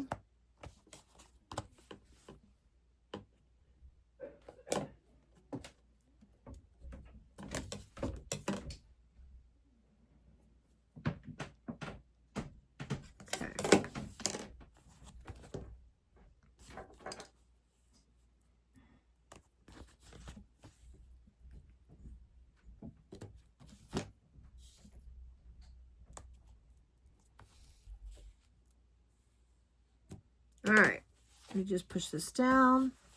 So I've got both of my panels taped, so we're good there. So now once you do that, you're going to take your panel, mark your center. I always like to mark my centers to make sure everything lines up. I'm going to do it at the top and the bottom, because that just helps when you start piecing it all together. You've got your centers marked. The top and bottom.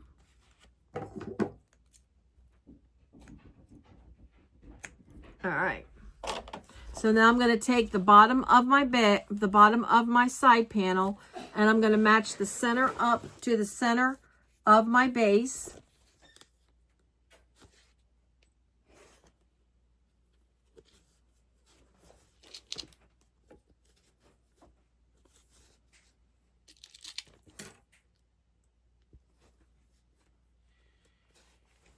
Let's see.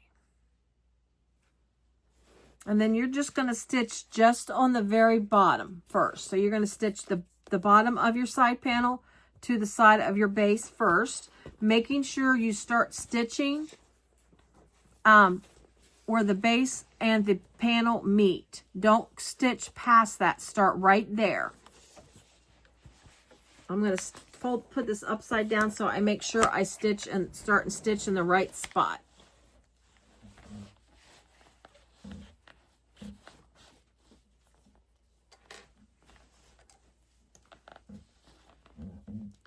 Hopefully I don't hit the camera. All right, let me get my seam allowance gone here. So I'm just going to drop the needle down where my seam is, and then I'm just going to stitch it.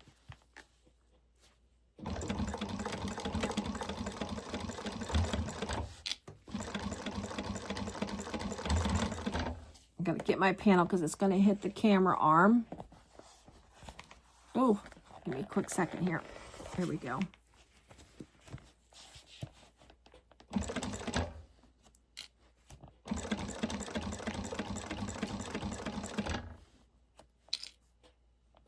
And then when I get to the other side, I'm going to stop where the seam, where the panel meets the base, back stitch, and then pull your needle up.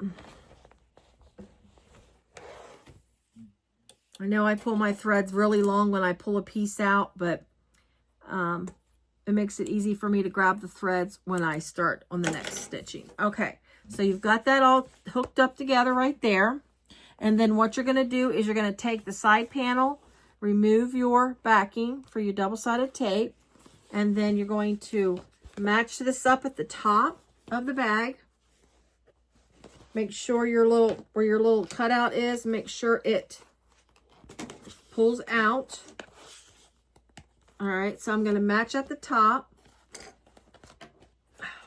Hold on, there we go. It's not, there we go. So I'm going to match. I'm going to go ahead and clip at the top because there's no tape there. So I'm going to put a clip there to hold it. And then I'm just going to take the tape and match up my edges, my raw edges, and then just push the tape down. Make sure that little piece here where the divot, the little cutout is, make sure that comes out too. There we go. And it all should match up down there. I'm just going to push. Nope, it is not even. So give me a quick second. So I'm just going to work with it.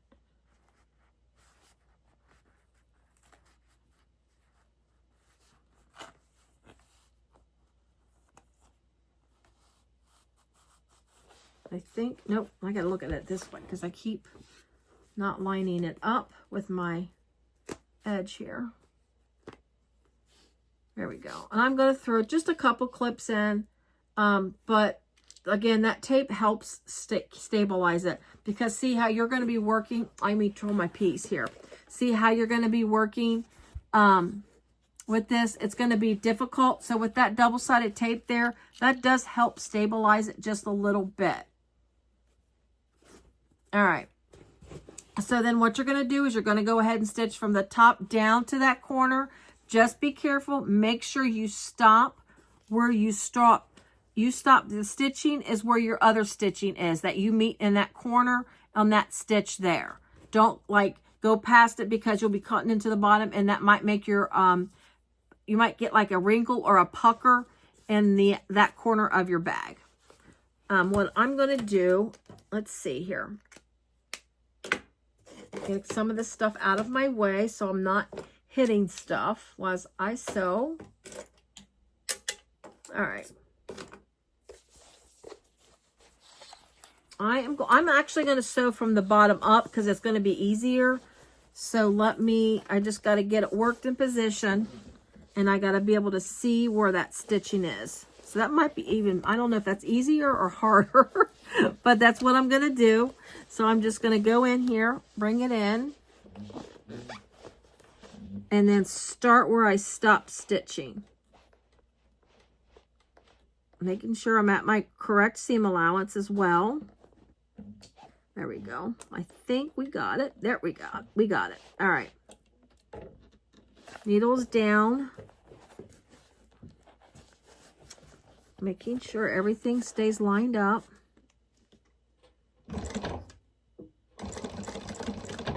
Okay.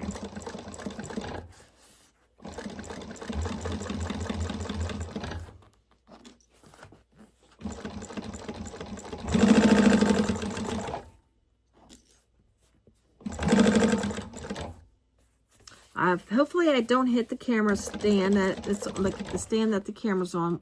But if I do bump it, I do apologize. I do need to try to get a better camera angle. I'm working on it. All right. Get my piece out.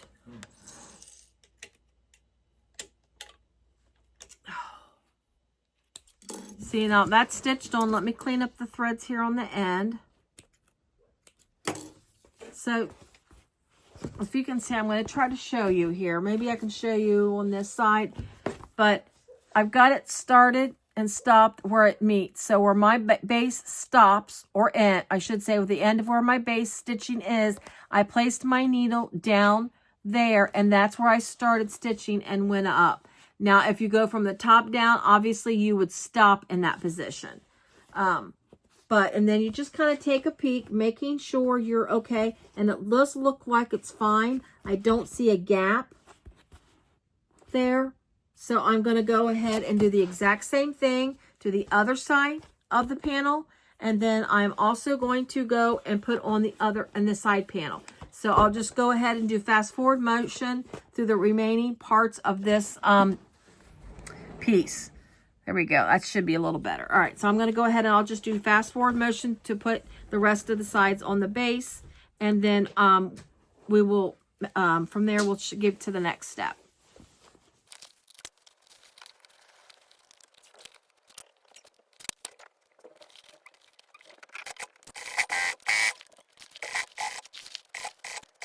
All right, there we go. So I've got both of my sides. This is a good size purse, as you can tell. And then I did check my corners every time I made a sew just to make sure everything looked good. Oh, that's so pretty. And I like how it does the folds on the side, because that's where it's going to snap. It's nice. Okay, so before we turn it and we reveal it, and I am liking this color that goes with this. I'll have a link in the description, and I did go over what I used at the front. But anyway, so this did slip a little bit down here. Let me look real fast. I just noticed that slipped. Let me make sure there isn't Nope, it's good. I was making sure there's no pucker. There's a little slip there. So what I'm going to do is I'm going to, where there is no double-sided tape at, where we didn't put it at the top, you're going to make a snip into your seam allowance right before you get to that, to the stitching. So make a snip right up to that stitching, and then you're going to open your seam. Again, it's right where that double-sided tape starts.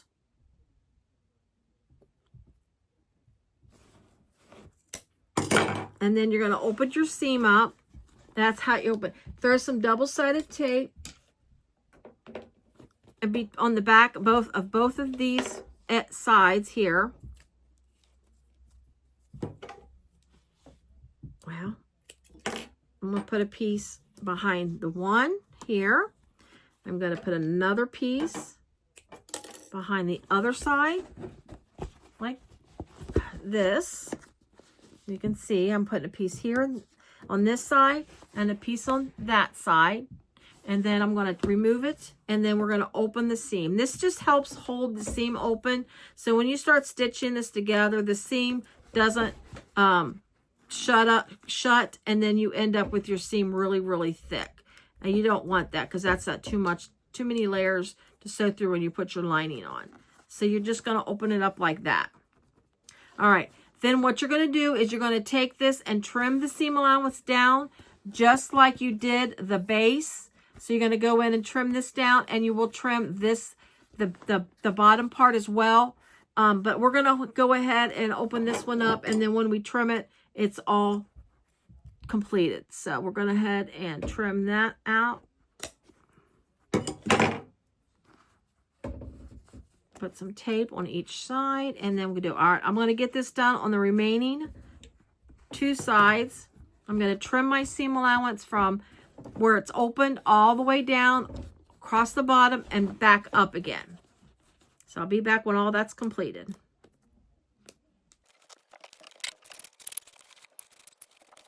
All right, now, so I got all my seams trimmed down. I got my tops open. So the next step that we're going to do is we're going to put some double-sided tape at the top of, all the way around the top of the bag. Since this is a drop-in lining, you need to get your double-sided tape.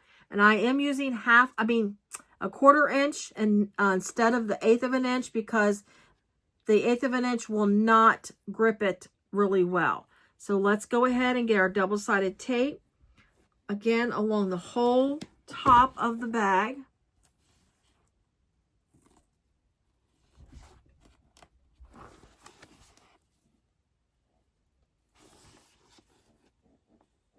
I know a lot of people aren't confident with drop-ins, but I tell you what, it's pretty much just like just about anything. Once you do it a few times, it's not that bad. Personally, I kind of like them because they, turning birthing bags does get a little hard. This bag cannot be turned because of the panels. That it's just not, it's not doable. I know some bags that are drop-ins, you can sometimes convert them to birth bags because of, you know, preference. But this bag is not a birth bag because of these panels. All right, so we're going to go ahead and remove the double-sided tape from around, or the backing, I should say, not the whole thing that you just put down. And then you're going to fold, let's see, fold it.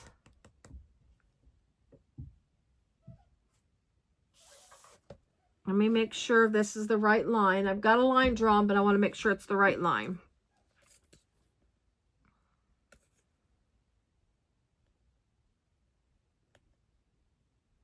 All right. So yeah, fold it down. She gives you the measurements the way, because you already have your line drawn. Fold it to or over, down to. Okay. Down to that line.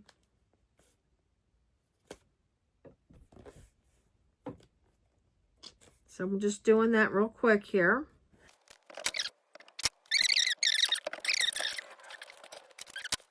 Kind of struggled a little bit just by holding my line. I lost my line in certain spots, but anyway, so there's the bag there.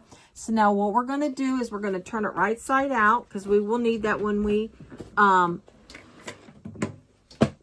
finish the bag off. So let's go ahead and get this turned.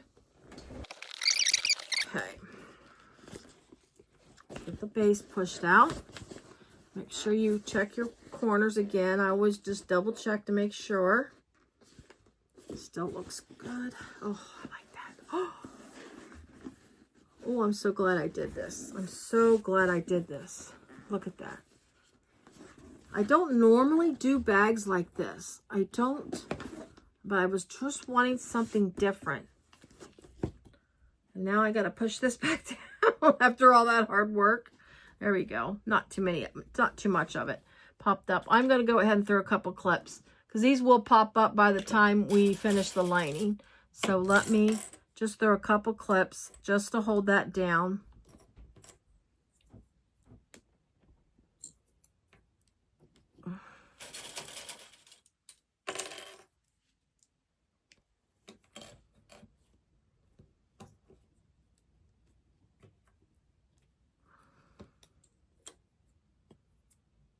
Oh yeah, look at that. So there, let's bring the camera up just a little bit. So let me raise it up some. I hope if I don't look too haggard. I've been cleaning and my office and everything today. I can't get this loose. Give me a quick second. Oh. Let's see if I can bring it up without. There we go. Let's hope this holds. Let's just do a quick, take a look. This is what we got so far. Look at that. I love it. So there's that. There's the sides. There's the back. There's the base. And then, see, you got your snaps on the side. So that's, you go like this. You push in the side and then you do your snaps.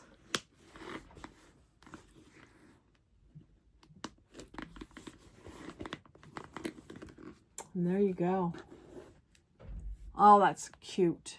I love it. All right. So there's your exterior. The exterior is complete. Now the next step was we're going to do the lining. Now I will go ahead and go through how to put the lining, but we'll do a quick tutorial because it's basically your slip and your zip pocket. There is a welt pocket, a welt slip pocket in the lining. That I will slow down for and do that. But as far as a slip pocket and a zipper pocket, we'll just kind of go through that quickly. A lot of people who've made bags already know how to do those, and they all have their own ways.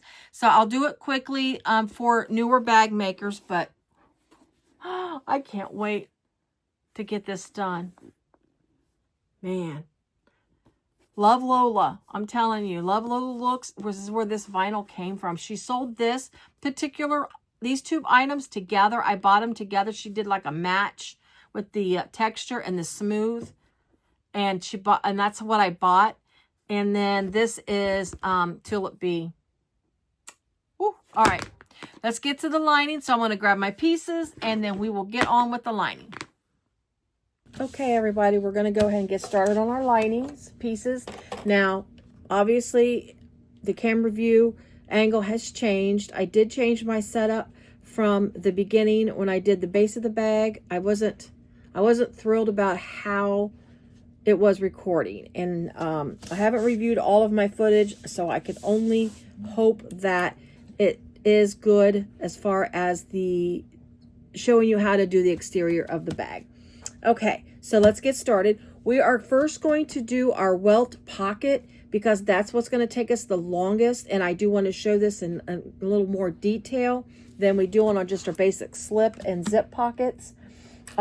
This is a really neat part of the bag because not only do you have your slip and zip, you got this additional pocket, but being that it's a welt pocket, it's really, really neat. Okay, so for this piece, you're going to need your welt pocket trim piece, which will be, it's typically an exterior piece, a non fraying material like your vinyl, cork, whatnots. So you want something like that for this trim piece. You'll need a welt pocket facing, and then of course the pocket piece itself, and then your lining. So I have marked the centers of my lining piece, so I've already got my centers marked. All right, so I'm going to take the actual pocket piece and the trim piece, set those aside for a moment. We're going to grab our welt pocket facing piece, and then what you're going to do on the wrong side of the welt pocket facing, you're going to make some measurements, marks, I'm sorry, you're going to mark this side at the measurements that she gives you. Let's see, let me get the right ruler here. You can do this, it's not going to be visible, so you can do this in like an ink pen or whatever you want. I'm going to mark the ends first. So you're just going to go in and you're basically making a rectangle, just like you're going to do when you're doing, like, say, example, a cutout for a facing, a zipper placket, or not a zipper placket, but a zipper overlay type of thing. It's kind of what you're doing in lieu of that. So I am just, oops, I need to make sure I am on the right line. There we go. So I'm just making my rectangle like she tells you. Just make sure you're getting the right lines. There we go. Okay, so you've got your rectangle. Go ahead and make a center line through that rectangle. Let me get the measurements of that rectangle. Okay. It doesn't have to be perfect center. Just the center, just enough, because you will be like snipping through that. So, and then you just, I'll show you, and then you're going to do your triangles at the end. There we go. So this is basically what you're constructing, like that. So this, again, this is your welt pocket facing. All right, so you're going to take that piece, and then what you're going to do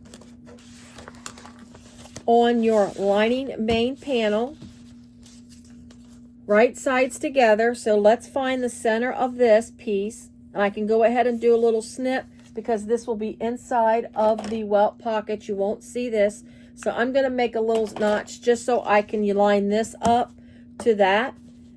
All right, now what I'm going to do is since it's going to get cut out, and because this is very slippery, a very slippery lining, since it is a it's a bonded poly, it's very slippery. So I'm going to throw just a slim piece of double-sided tape right in the center where it's going to get cut out, just enough to hold it steady to get it on there and it not scooch around.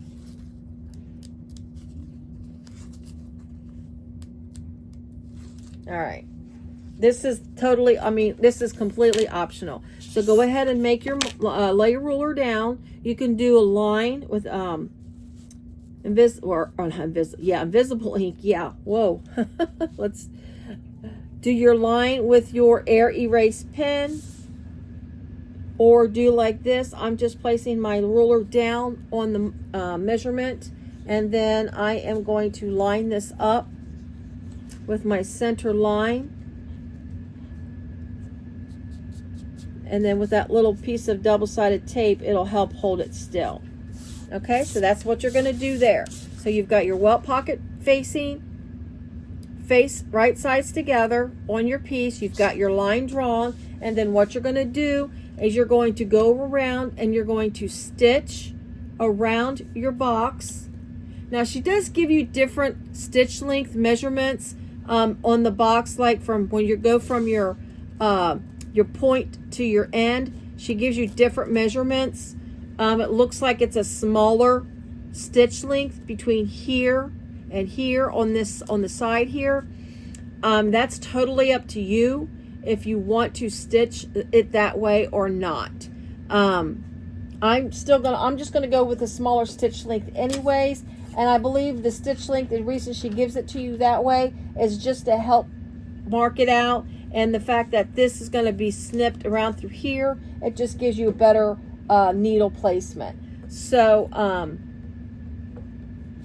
we're going to go ahead and let's get started. So we're going to start here on that little point right there is where we're starting. We're going to stitch down, and then we're going to go, and then we're going to start from the other side and stitch down. I'm not going to stitch in that little piece right there. I'm going to leave that open. It just helps when you pull this through and the point back. It will help keep it from being all bunchy in the corner. If you do good on welt pockets and you're able to do that without having that, of course, go right ahead. But it always ends up bunching for me. So I like this way better. And this is the way she does it in her pattern, is just the long lines. So let's go ahead and get started. Make sure you backstitch.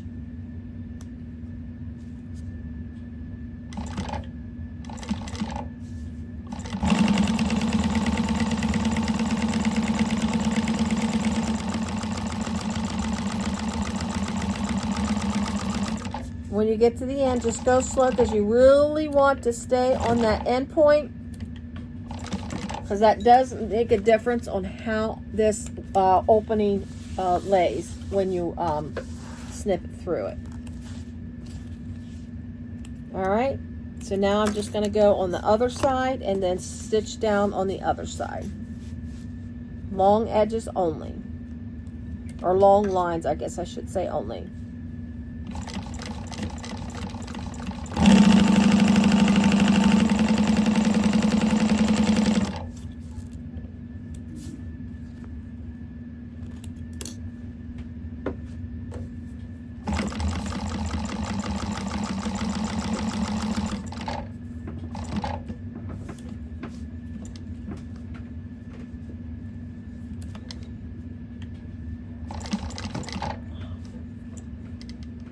All right, so now we're going to clean those threads up.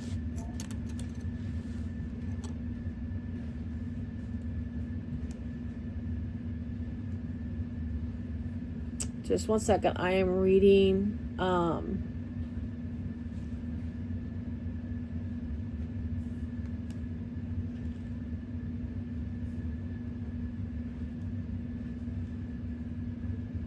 right. So clean up my threads.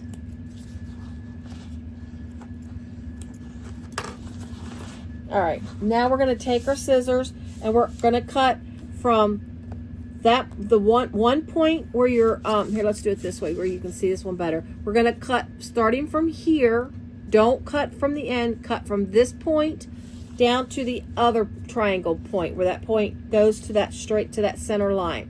Only cut in the center right there. Do not go past just those points.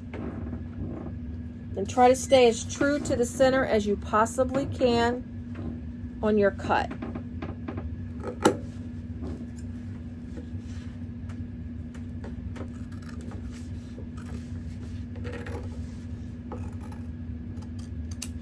Okay, and then go. I just usually start in the middle and then cut from the middle out. And then when you get to that point, when you're at that point like that, oops, let me get where you can see better, right? So where you're at that point where it stopped, then now I'm going to cut from that point to the corner, and then from that point to the corner. Now when you cut to that corner, go right before the end of the stitches, right to the end. Do not cut, obviously don't cut your stitches, but cut close to the stitches, but don't go like outside of that box, because then it's uneven and it doesn't give you a clean opening. So you're going to just snip right up to, but not past it or on the stitches, like that. So you've got that little divot sticking out. Let's see if I can make it stick out without everything else. There we go. So you've got that little point. We're going to do the same thing to the other side.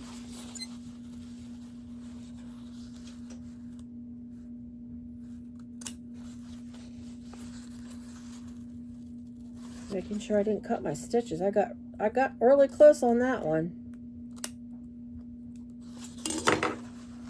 Yeah, we're good. I got really close on that snip there. Whoo, let's study a little bit. Okay, so I've got both of these cut, and now what you're going to do is you're going to take your facing, pull it through to the back of your bag.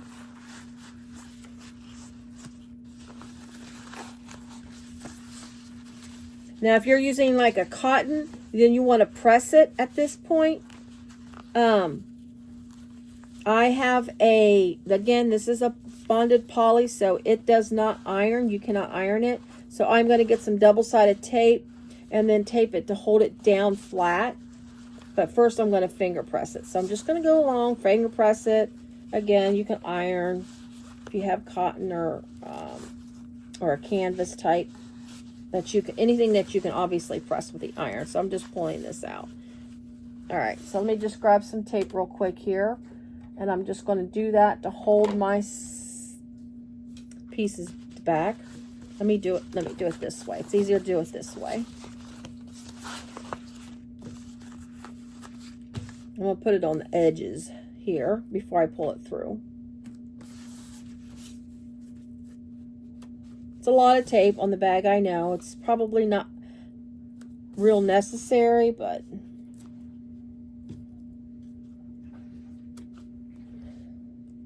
that's me. All right, we're almost there. All right,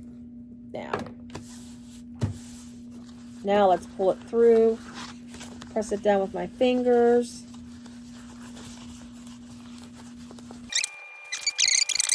Good. All right. So there's your little window, nice and flat. All right. Oh, I'm almost about to unthread my machine.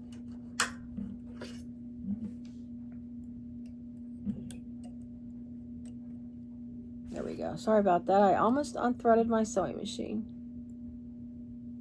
How do we do this? How in the world did there it goes. Sorry about that. Okay.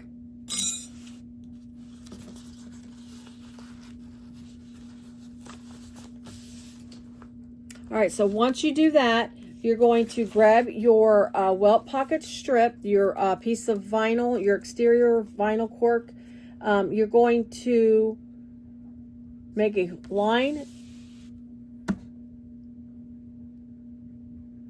down the center. Sorry, I'm reading, apologize. So I'm going to make a line down the center. Let's see how long, okay. Whoops. Can't get a hold of things. All right. So let me grab my pencil. Where'd it go? Well, we're just going to have to grab a pen. There it is. No, I just found it. All right. Line down the center. Again, like I said already a couple of times. So I'm doing that. And then you're going to put a piece of double-sided tape below the line. So we're looking at this and we're saying this is at the bottom. We're going to put a piece of tape below the line, not on the line, but below the line. I'll show you here in just a second. So see, there's my line there. I got the tape right below the line. And then once you do that, you're going to fold it, take your backing off.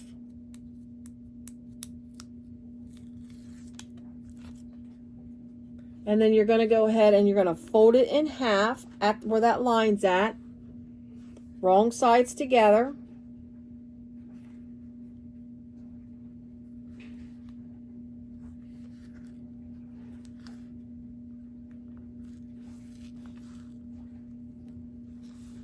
Let me see. Yeah. It's wanting to come up. That's not holding it down very well, is it? I'm going to have to put a couple clips in here because it's wanting to come up.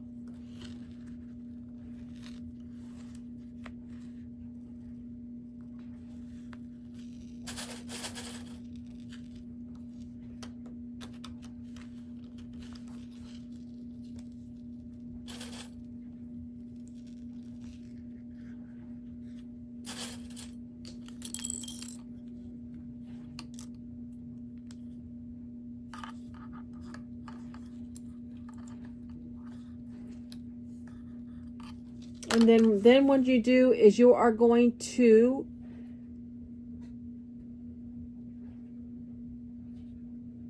hold the strip down to make it, okay, and then baste on the side and the bottom edges with 1/8 of an inch seam allowance. So then once you get it folded like this, you're just gonna baste it from the short sides and then the raw edge just to hold it shut. Make sure the top, whatever you want to be the top side of it, make sure that's what's going to be sewn from your top needle, face up, I should say, because that will be the part of this will be visible, and that's the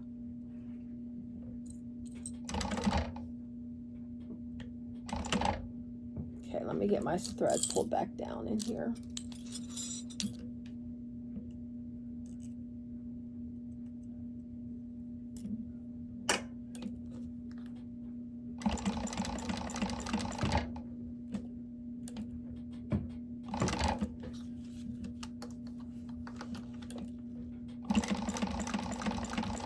Oh, I need to change this. Or I need to change my stitch length. I forgot.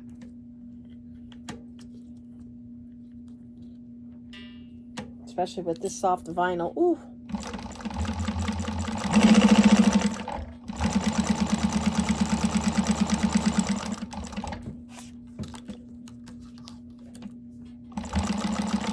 All right.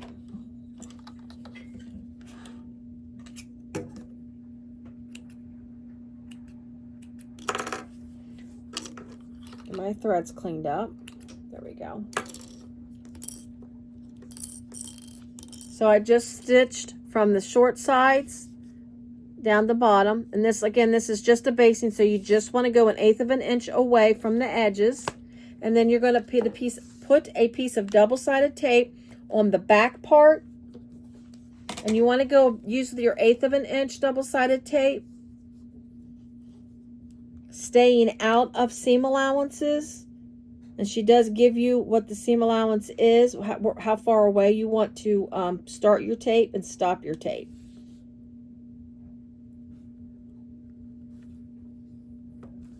Okay. Now we're going to grab our main line, our lining panel.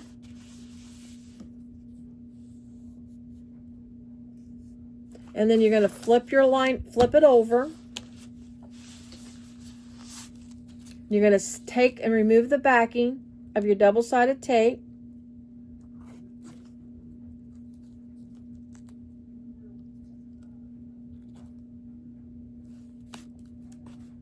And then you're going to stick it to the back side of your lining at the bottom. So you're going to stick it down here. Let me get back. There we go. At the bottom of your lining. But when you put it down, you want to line this, the folded edge up. And basically what you're trying to accomplish is, number one, center it. And number two, you want this to fill the window up. Meaning when it is laying flat in your bag, the welt pocket will cover that opening.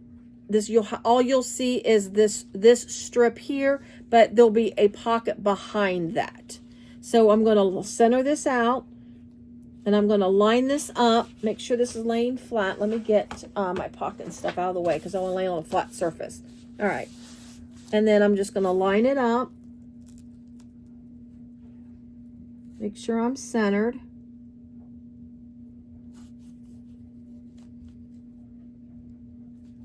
And straight. Make sure it's straight too. Like that. I'm just going to push it down so it stays still. That's what that double-sided tape. And then you want to flip it over and you want to look at your piece to make sure that fills the window. So here, let me show you what I'm talking about. So you see that? See how it fills the window like that? That gives it a nice clean look, but behind it, you'll have that pocket behind that. It's really neat. I love these welt slip pockets. I don't do them enough. I would like to incorporate them more in bags that I make and just changing it up a little bit. You know,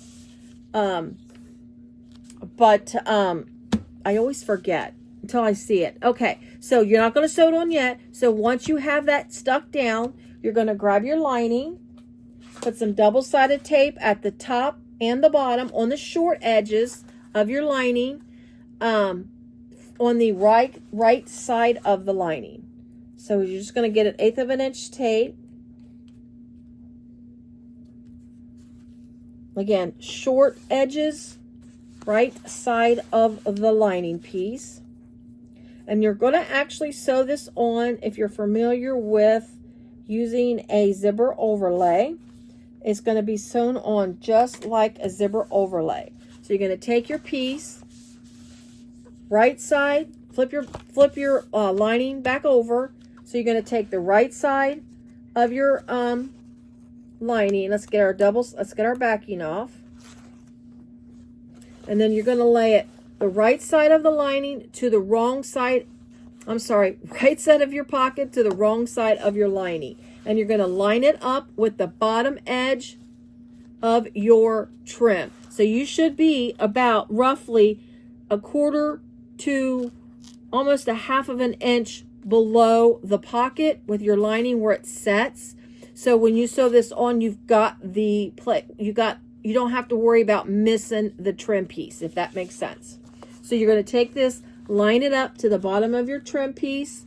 Make sure you are centering that as well. Place it down. So you've got your lining piece going up away from the line, away from your lining, back your pocket lining, going away from your bag lining. Line it up at the bottom of your welt pocket trim piece. This is what it should look like in the front, like that. And then you are going to actually flip it over. Let me get my stuff out of the way here. Just make sure it's nice and secure. Flip it over like this. And then you're going to stitch just the bottom. You're going to start approximately a stitch before, and then sew all the way through here at 1/8 of an inch, all the way down, stay just at the bottom, and you're going to stop about a stitch away from the bottom as well, or a stitch away from the edge. Okay, so you're going to start a stitch before and at a stitch after, only sewing the bottom. Pull your threads long because you will be pulling them through and tying them off. So we're going to go ahead and do that, and then once I get my stitching done and my threads tied off, I will be back. We'll just fast forward through this motion. All right, there we go. So you've got that done, and I've got it just stitched just at the bottom there. So now what you're going to do is you're going to take your piece, your pocket, bring it down like this, press it down like that. If you got cotton, just be careful if you've got vinyl and cotton. If you do pressure cotton with an iron, just be careful of your vinyl if you're using vinyl there. But I'm just going to throw a piece of double-sided tape for the same reasons as I have stated multiple times why I use this on this. But I do love this bonded poly, I'm not going to lie. Even though I use a little extra tape on it.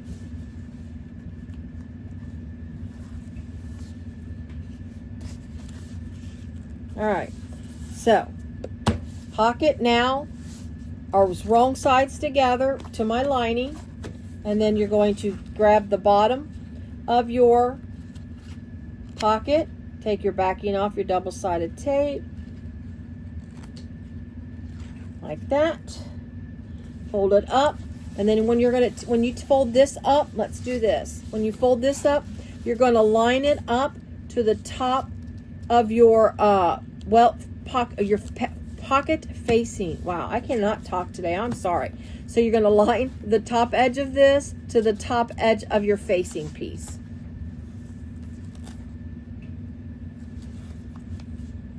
Okay, like that. Make sure you're nice and square. or not square, but you know what I mean. They're lined up well, I should say. Whoops, I didn't want it to completely come off.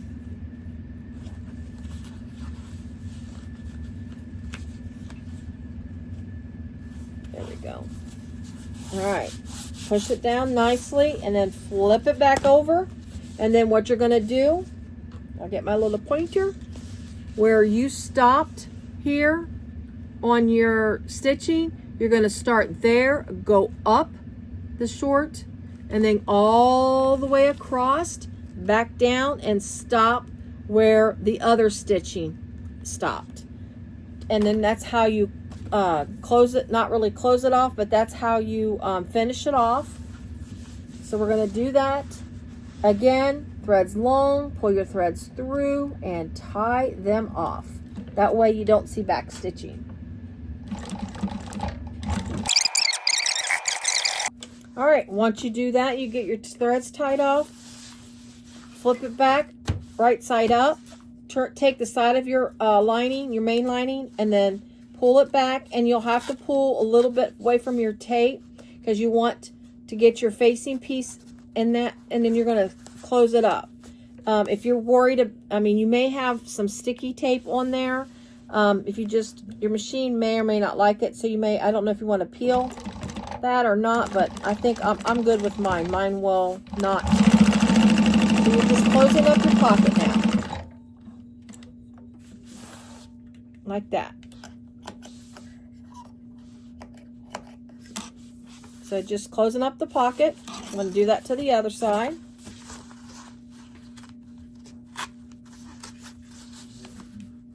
You can do it at 1/4 of an inch, 3/4 of an inch, whatever you're comfortable with sewing. I go usually about, I do a generous 1/4 of an inch if I can, if I've got enough room to sew on there. All right. Boom. That is a welt slip pocket. So then you've got that, and right behind it you got this really nice pocket. Isn't that pretty? I really like, again, I just really like them. Okay, so that side is completed. Let's grab our other lining piece. Set this aside. I am going to do the zipper pocket. Since this is a drop-in lining, we do not need 2 separate pieces with the zipper lining.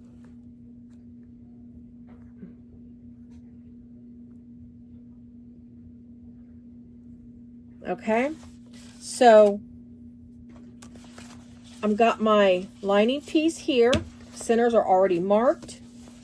I'm going to grab my zipper overlay. I've already got tape on the back of it. You just want to tape the top and the bottom so it's on your piece and it sits still.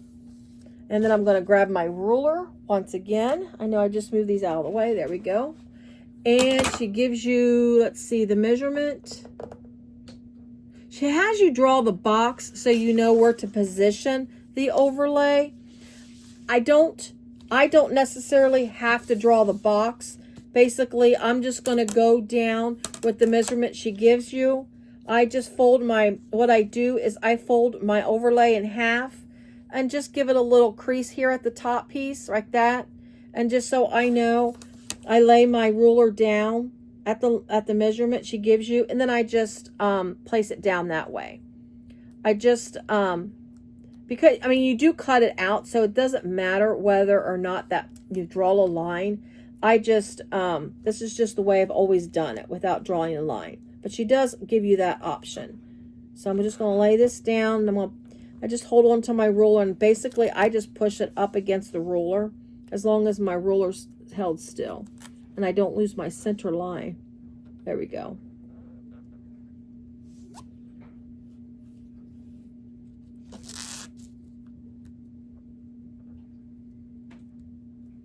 That, push that up. There we go. All right, now I'm going to take the bottom tape off and place that down. Just keep it, you know, straight so it's not all distorted in the box hole. There we go. So there's my overlay. We're going to only sew on the outer edge of this overlay, go all the way around. And I'm going to say it again, pull your threads long, threads through, and tie them off. So we're going to get this done, and then I'll be right back.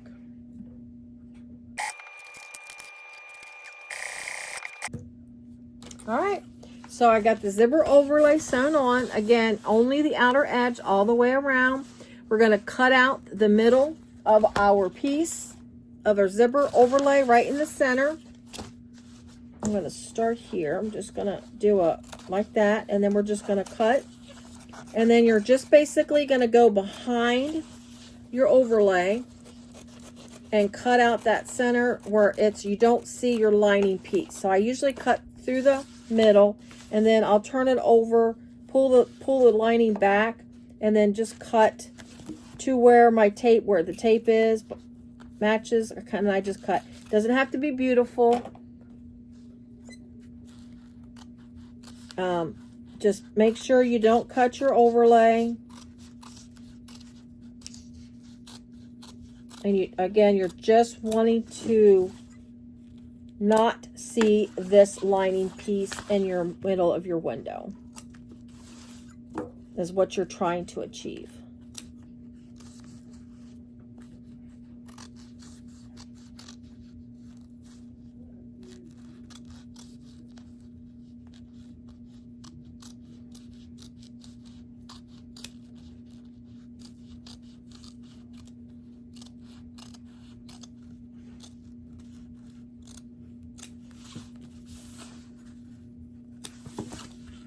And I love this bag because I love pockets. She gives you so many pocket options. And I recently found out, because I love Sandeep's bags. She's got so many pockets in her bags. Her everyday crossbody, that's my go-to bag. I'm just using a holiday themed bag now. But yeah. She loves pockets, and she designs her bags with pockets. And when I design my bags, I'm going to add pockets too, because I always love pockets. I'll have plenty of pocket options. All right, so there's the front. There's the back. Now, you're going to get your zipper.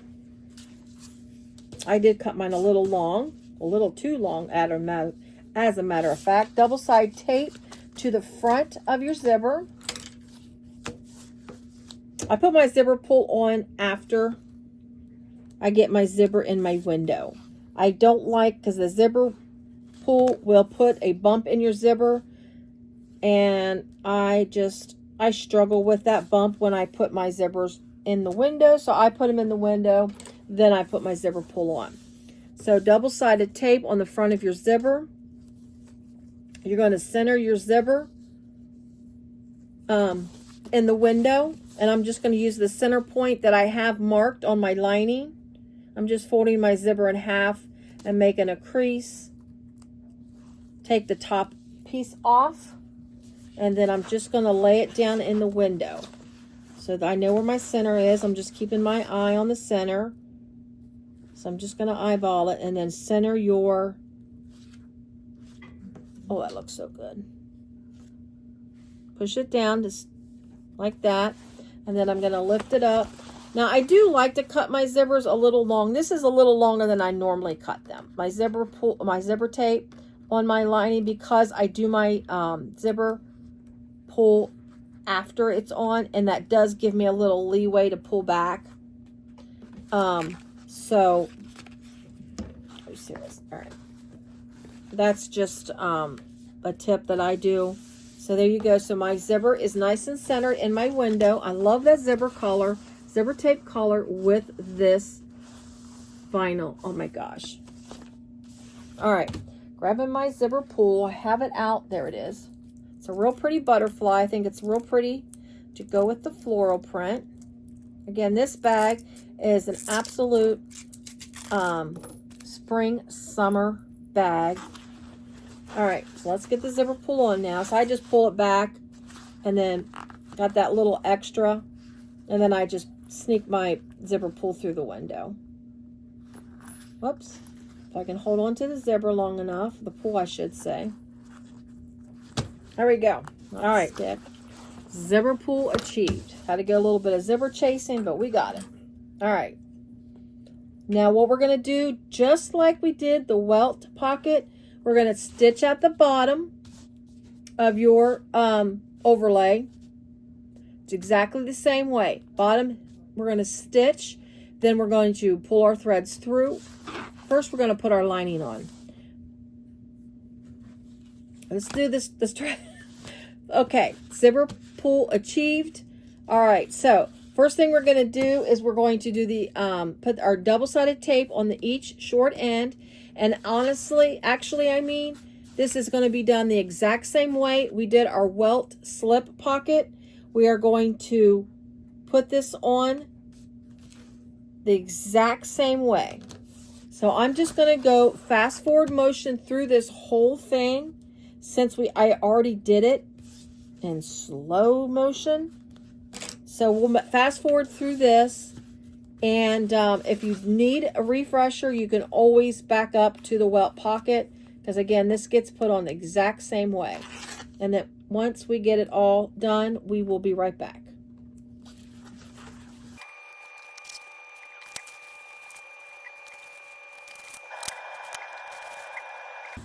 All right, so let me trim off those pieces of zipper tape that are too long. I'm not going to go right up against the pocket because I feel like if you do, it'll pull just weird. But I will cut a lot of that off, or not a lot, but we'll cut that. Always, if you ever cut the end of a zipper, you do always want to re-singe it, or whatever. Run the lighter over it again. All right. All right, so the zipper pocket is accomplished. Now there is also a slip pocket in this bag, and it's going to go right below your zipper pocket. Let me get to that. All right, so you're going to grab your interior slip pocket. I'm using this water resistant canvas. I think I've not used it as a slip pocket before. I've used all kinds of stuff on slip pockets, but not this. So we'll see how well this works. All right. So what you're going to do is you're going to stitch it. Since there's not really technically a right or a wrong side, but what you're going to do is you're going to fold up. First of all, you're going to put some markings on the short edges that she gives you. So you're going to go ahead and draw a line. Let's see. I'm going to use my disappearing. I don't want that gray to seep through this. So I'm going to make a line here. And then a line on the other short edge. And then put some double-sided tape on these short edges. This gives you a nice clean pocket. I like to make slip pockets this way. I'm not a fan of doing sewing them right sides together and then turning them right sides out. You just cannot get good points in a lining doing it that way. It's my personal opinion. All right, remove your double-sided tape from the short ends, fold it to that line.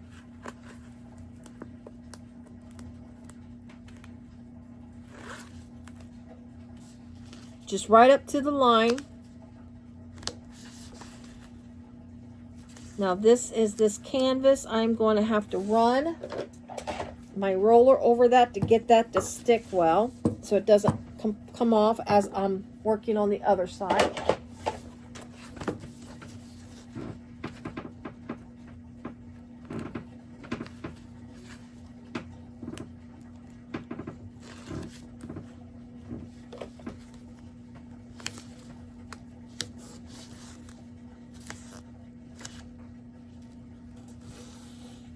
All right.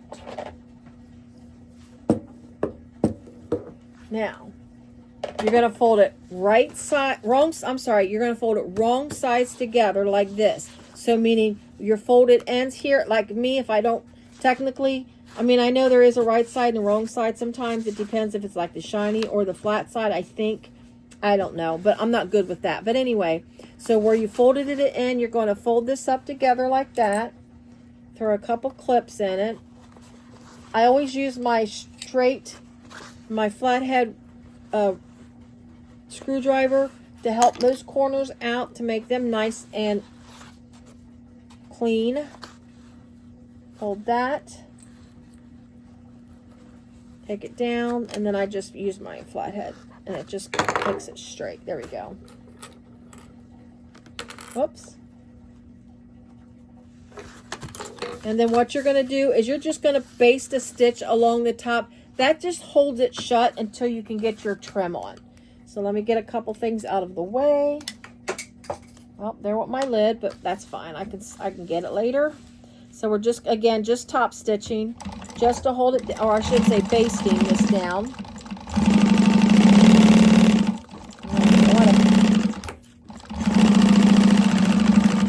Okay. Let's get the zipper scissors out of the way. Let's get the right scissors here. This canvas has got all these little frizzies. All right. So there's that. I'm going to take this off. And then you're going to get your slip pocket trim. The slip pocket trim needs to be, a line needs to be drawn through the middle, the center of it, and then some 1/8 of an inch double-sided tape on each long edge. Now this is a little longer than my pocket, which is fine, but that's what you're going to do for your slip pocket trim. You're going to lay it down wrong side up on your surface, take the backing off at the bottom of the trim piece like that. Lay your pocket down where your raw edge is, where you did the basting. Take your raw edge, lay it down just below the line you drew. You don't want to go over it. You want to stay below it. Like that. And then you're going to remove the double-sided tape off the top like that. Fold it over. Make sure it tries to cover and meets the best you can on the, well, you can't see the back side, but that's why I kind of go long. Make sure it's just not overly thing. Just try to keep it straight. Sometimes when I do it this way, I end up with one part that's, I don't know, overstretched for some reason. All right, so there's your slip pocket right there with the trim. And then you're going to top stitch at the bottom 1/8 of an inch from this raw edge. I always go back and do 1/8 of an inch from the folded over edge as well. That is extra, but I do like that double stitch look on my slip pocket trim piece. So we're going to, and I'm going to back stitch at the beginning of the end on this. I'm going to 1/8 of an inch from the raw edge.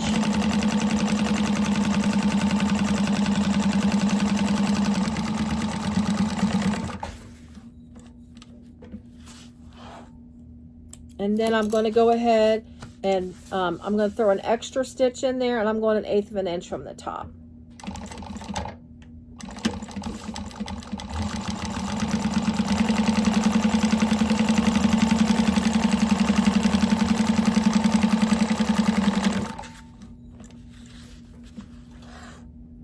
All right, I'm going to clean my edges up of my trim piece. I'm going to snip those off.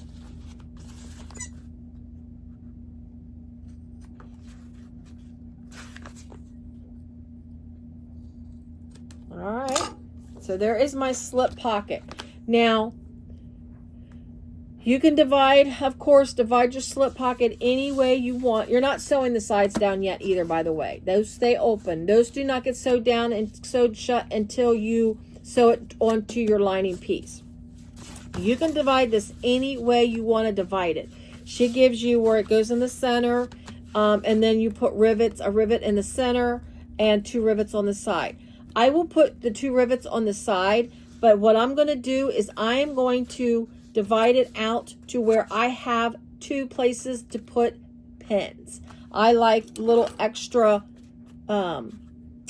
pocket to have my pens in because I hate digging through the bottom of my purse looking for a pen. So I'm just going to measure, and I'm using my disappearing ink. Why do I keep saying that? My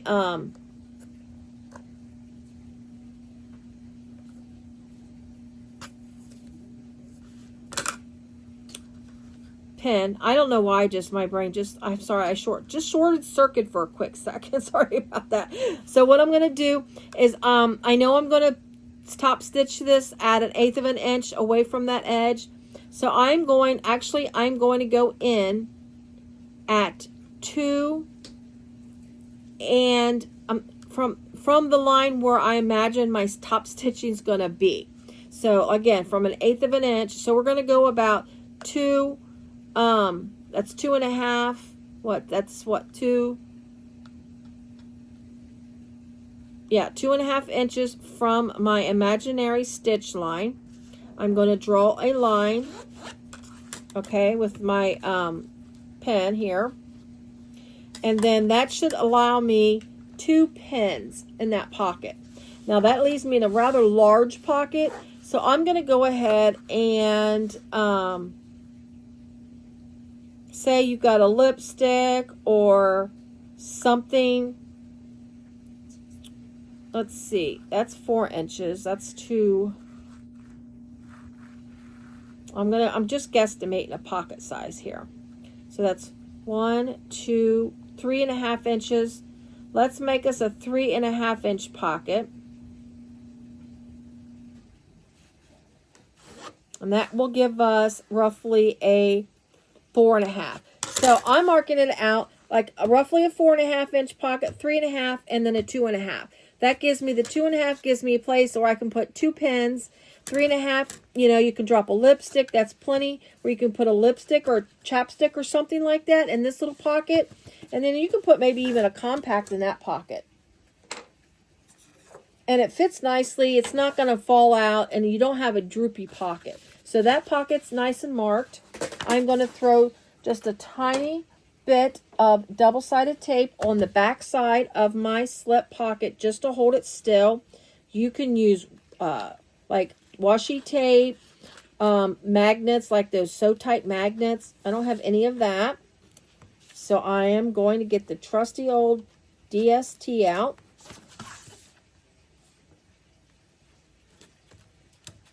All right. Make sure it's sticking. And then I'm going to grab my pocket, my lining piece that has the zipper pocket. Pull your zipper pocket out of the way. It does make it a little bulky, but pull that out of the way. And then you're going to line this up. Let's see, she gives you a line. Let me see how far away from the bottom of your piece. Okay, so actually she gives you a measurement that you're going to measure up from the bottom to place your pocket. Making sure it's centered. I've got my center line there. I'm going to get my ruler. Mark it to where I know what line is my center on my ruler. Whoops. What's it? There we go. Put it on the right measurement. That's always key, right? I got my center line on here that I know. Let me find my center of my pocket. Let's get the backing removed. I'll just keep my pocket folded and lay it down from the center, as long as I can get my tape off. Boom. Drop it in the box. All right, so there's my center. I'm just going to line that up, place it down, push it up against. There you go. And then just make sure it is even with that. All right, boom. Oh, that looks good. All right, so what you're going to do is you're going to sew on your slip pocket, 1/8 of an inch again, 1/8 of an inch from the edges and the bottom. When you get to your first line, you go up. I go like right next to that line, literally right next to it. I go up. I go like a half a stitch over, just the tiniest bit of stitch over, and back down alongside the other side of that drawn line. I mean, it is just the tiniest little space. Basically, that just gets me, it gets me where it's not just a stitch up. It gives me like a little brace at the top. Now, you can do a quick back stitch if you want up at the top to help sturdy that up. I'm going to do the same thing when I get down, back over, up, over, down, and across, and then all the way back up. So we're going to get this stitched on. And then, again, make sure that pocket's out of the way. Get all your scissors out of the way. And then we're going to stitch this on, and then I'll be right back once it's stitched on. Now, since I'm back stitching at the top of my slip pockets, actually, since we're going to put a rivet on each end, I don't need to back stitch on the ends. So we don't need that. We're going to do that good old pulling those threads through. And I'm not starting on the trim piece itself because we're going to put a rivet there in between that stitching. So I'm going to start just below the trim, go down, and then when I stop on this side, stop below the trim as well. But I will go up on the trim here only because I'm not riveting these pieces to keep my pocket width straight. I could increase my stitch and make it 2 rivets. I could. And the more that I think about it, I think I will. I'm going to I'm going to rivet each end, and I'm going to rivet in the pockets here as well. So I'm going to change it up. Sorry. So we're going to do the same. So we're going to start here. There we go. Start at the bottom below the trim, go across, go up to the trim. Do not exceed the trim because I'm going to go ahead and put a rivet there. Go back down, cross, up, and back down, and stay on the stitch line. We're going to stay on the stitch line doing it this way since we're going to put a rivet there. Normally, if I don't put a rivet, I'll do a stitch over and back down to brace the piece. I apologize. I went through that whole dissertation and I didn't even do it. All right, here we go.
There we go. So there's my pocket. So let me grab a couple of pens. I got 2 ink pens here. Plenty of room for my ink pens like that. See, that's nice. You can actually get another one in there. But honestly, it gives you plenty of room, but then it also gives me the room because I'm going to put a rivet here, here, here, and here. So I'm going to get my rivets placed. And then once we get back, after we get that completed, let's see where our next steps are. We are going to assemble the lining, the top pieces, and then get it all put together, because the handles are attached to your top of your lining. So we're gonna, once we get this done, I'm gonna set this aside, and then we will grab our interior top panel and our straps. Yes. And we are, once we get all that together, we're gonna start assembling the bag, the lining, and then once we get it all set. So I'm gonna get this all taken care of, and we'll be back to complete the lining. We'll be working on step 6, the lining assembly. We'll be back. All right, guys, we are ready to assemble our lining completely, getting everything attached to it so we can put it together. All right, so what we have left that's loose, we still have our zipper panel, our little crossbody connectors, our 2 handles, and then our 2 interior top panels. We should still have those. Make sure they're interfaced. That will help them hold very sturdy at the top of the lining. And then your 2 assembled lining pieces. Okay, so the first thing we're going to grab is your inner top panel pieces, both of those. Let me grab and put my lining pieces back. And I'm gonna lay my handles aside. We're gonna do those here in just a minute. Let's try to put some, oh, and then if you're doing the little sew on tab thing, which I'm gonna do this cute little one that she gives you in the pattern. I think that's cute rather than your typical square one. So I'm gonna use that. So we'll sew that on at the end. She has you do that at the beginning, but I like to do that at the end when I install my, when I do the whole thing. Okay, so you're going to grab, again, your interior top panel pieces. And then I'm going to mark the centers of both pieces.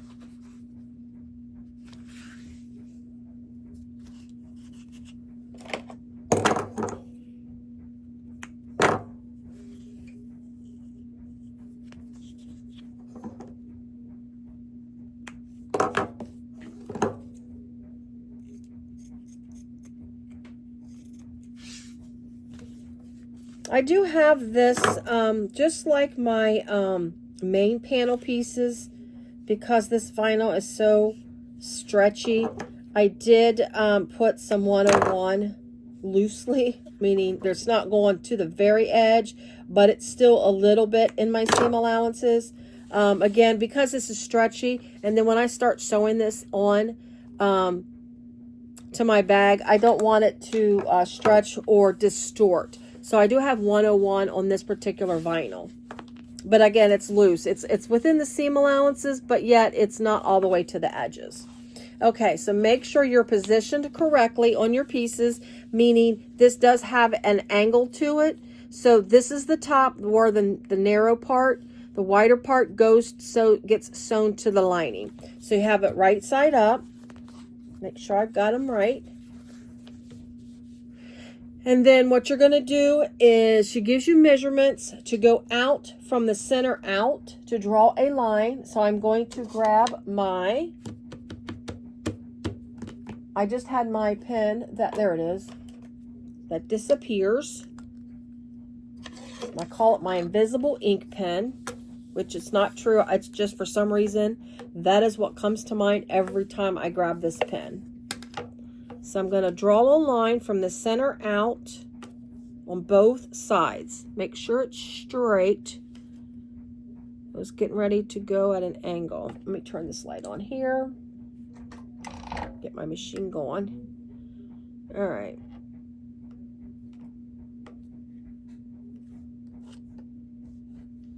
All right. And then I'm going to do it to the other side. I'm going to do this to both pieces.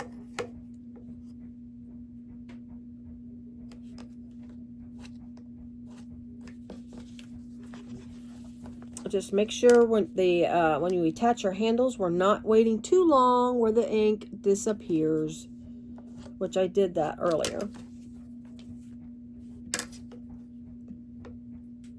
I mean, you know it works when it disappears, but then you don't want to wait too. Well, there with the lid again.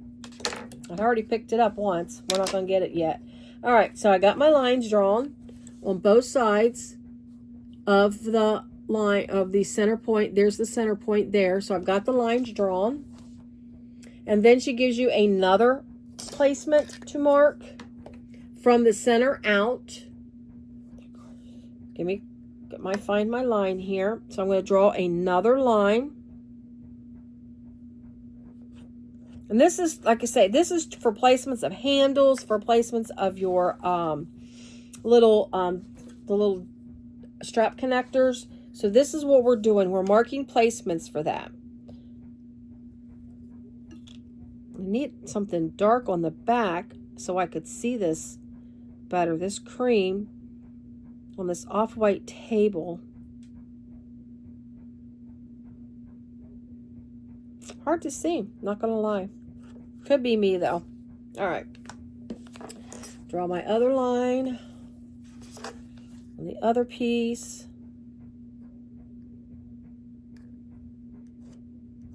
Okay.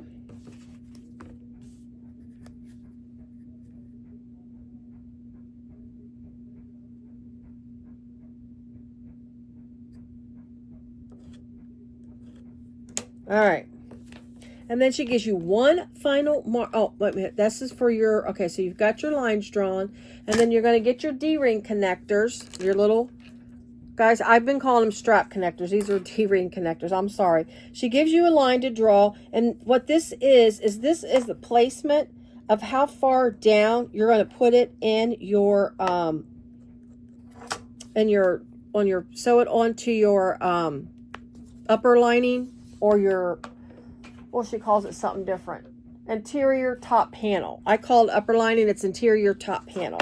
So she gives you, you're just going to place a little mark here on the bottom. And that's going to say, that's so where you're going to place it down. So put it on the outside of the piece, not where you've got the lines where it's folded in. Put it on this side because you're going to lay it down. And that'll help you place it down and know where to go on that placement. All right. So first you're going to grab your handles. And you're going to place your handles. Now, how you place your handles, make sure, here we go, is you always want the nice rolled edge to be the part that you see when you grab your bag. So what you're going to do is you're going to place, it says folded edge face outward, but that's meaning when you sew this onto your bag, it'll flip and it'll show the rolled edge. So you're going to place them on the right side of each line. And I should have forgot to mark this one as well. You're going to do the same thing to your handles as well. So let me mark that. You just want that little bit of piece down inside your bag. That just helps keep it from being on the very edge. All right. Folded edges on the, let's see. Folded edges outward. Yes. Folded edges. That's the folded edges. So I'm just going to place it on the line. And then I'm going to use that line at the bottom that I drew. Match it up. Make sure everything lines up. Again, you're going on the right side of the drawn line. And then just place a clip. I'm going to do one at a time because if I try to clip one and then go to the other one and clip it, 9 times out of 10, I probably will knock one of them, the one I already clipped, loose. So I'm just going to do one at a time to make sure, because that way it'll be secure when I flip to the other side. So we're just going to base this on at 1/8 of an inch from the, you're going to base it at 1/8 of an inch from your panel, not from the end of your, not from the end of your handle, but the end of your panel that you're sewing on to. So you're going to go 1/8 of an inch in. Again, you're just basting it on. And I'm going to start on top of the piece, because if I try to start before it, because of the width of it, it'll push it forward. So I'm just going to start right on it, make a couple stitches, and then I'll backstitch off of it just to anchor it.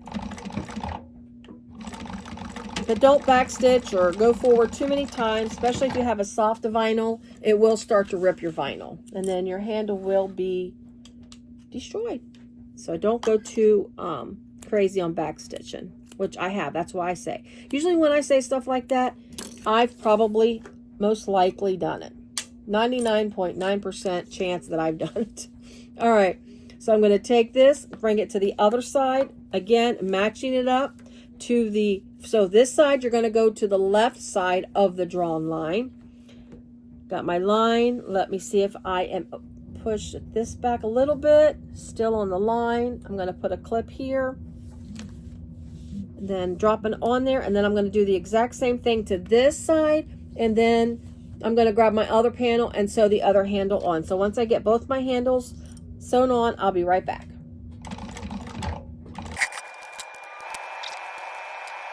Okay, we are back. I've got my handles sewn on. So there's that. Now the next step is we are going to make marks that she gives you for rivet placements. I'm going to go ahead and just make the marks. I'm not going to do the rivets just yet. I'm going to put my, get everything assembled before I do any riveting. So, get that thread real quick. Sorry, I spotted a long thread. Okay, so I'm going to go ahead and make that measurement. Where is my, there it is.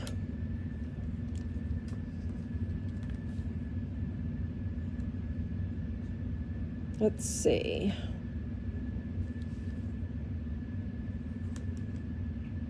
So I'm just, right now I'm going to say I'm just making the mark where to place the rivet once I get everything attached.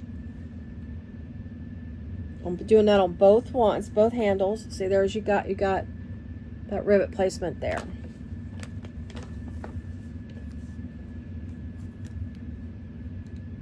It's not hard with the width of the handle and everything. You can find the center pretty easily with your ruler. And you are going to rivet through this panel. You're going to go from the handle all the way through your upper piece. And that's another reason why you should have the interfacing, because you're going to rivet all the way through. That'll give you that secure placement of your handle. All right, so now I'm going to grab my D-ring connectors. I'm going to set this aside for a quick second. I'm going to grab my D-ring connectors and my, well, I'm not using D-rings. I'm just going to use the tri-glides. I could not find 3/4 inch D-rings. So since I have to use 1 inch hardware, tri-glide will keep it from flopping so much. Whereas a D-ring, if the D-ring was the same width, it wouldn't flop around as much. But if I use 1 inch D-rings, then I'll have a D-ring that's in every which direction. I am going to baste these shut first before I sew them on. You do not have to do this. I prefer that. It makes it easier for me to place these on the bag when they're already basted shut.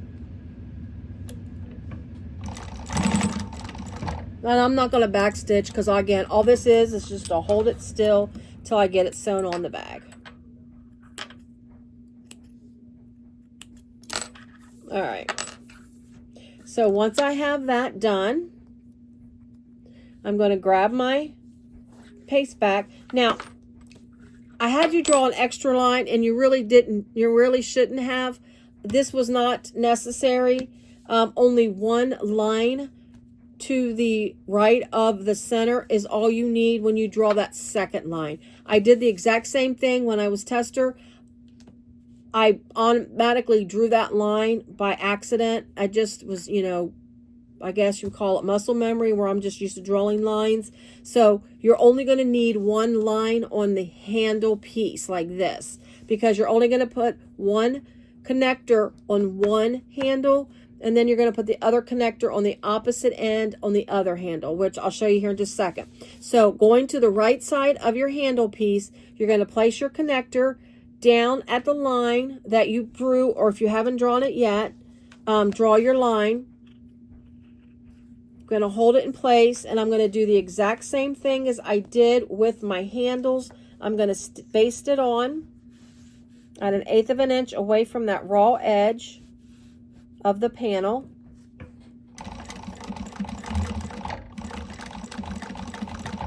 Okay. Like that. So you've, oh my goodness, I'm always knocking things on the floor. So you've got that on there. And those were my snips. So I will, they're under the chair. We're not going to worry about it right now. Let's grab backups. All right. So you got that one on there. Now you're going to grab your other handle. You're going to also go to the right of the center line, that line on the right of the center. Again, only draw the line on the right, not the both sides. So you're going to put it on the right of the center again, because what happens is when you sew this onto your bag and everything's together, they will be on opposite ends on opposing lining pieces, if that makes sense. So you're going to have one on this side, one on this side on this panel, and then when you hook your D-rings up, you'll have your D-ring, your crossbody that goes across the bag from one side to the other, and it's not lopsided. Okay, so that's why you do it on the same side, because you're looking at it face up. So let me go ahead and put this one on. My line has since disappeared. I have a pretty good idea where it was at, but let me redraw it just to make sure, because if I make this too short or too long, then it'll not be the same size. Okay, so I'm gonna lay this down at the line. Got my placement. I didn't clip it. I'm just going to there we go. All right.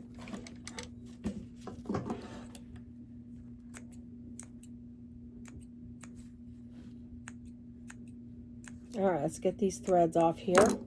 So you've got your connector, D-ring connector, slider, however, whatever you use, your connector piece here for your crossbody. You've got your handles, and they all are on, again, your connectors on the right side on both pieces.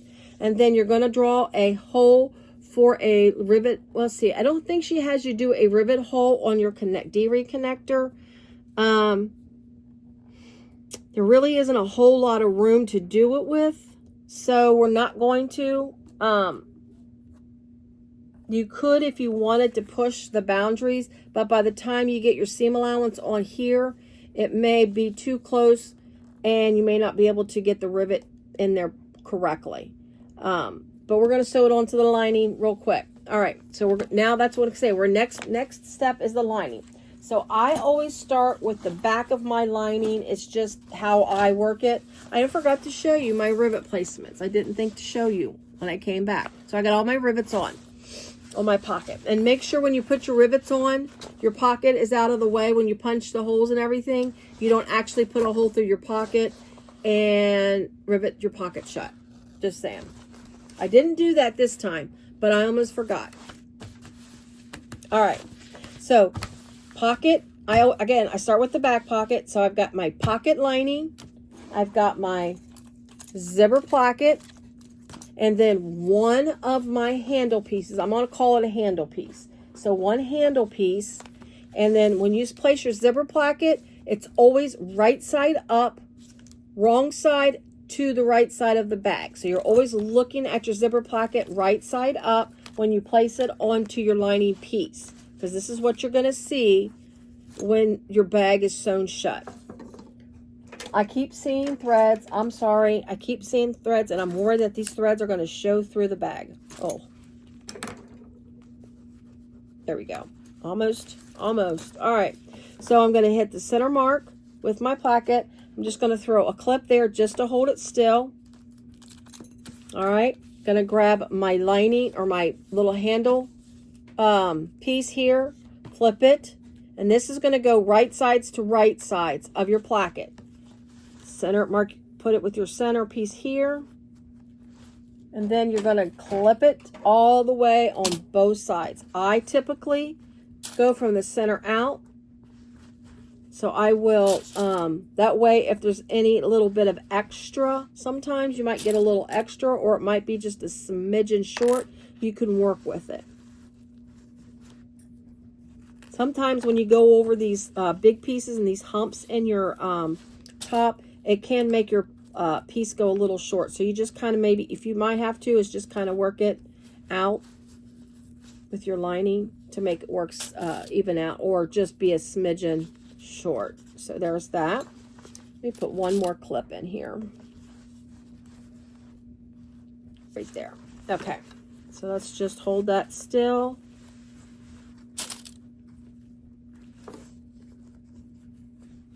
Ouch. Oh.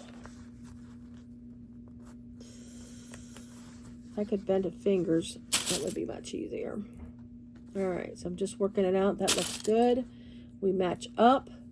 Clip, clip, boom. All right, so now you're going to sew all of this together at the seam allowance that she gives you.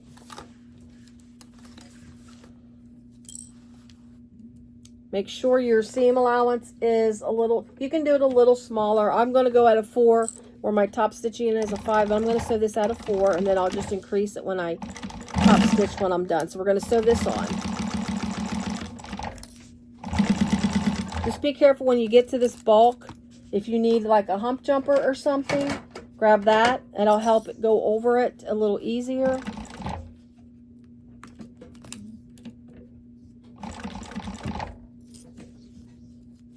Like that. You can just throw something there like that.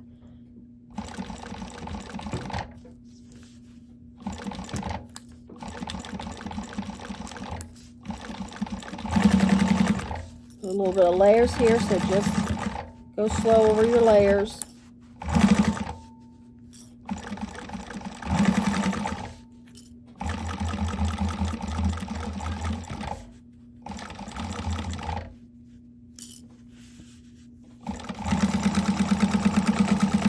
All right. Oops. All right.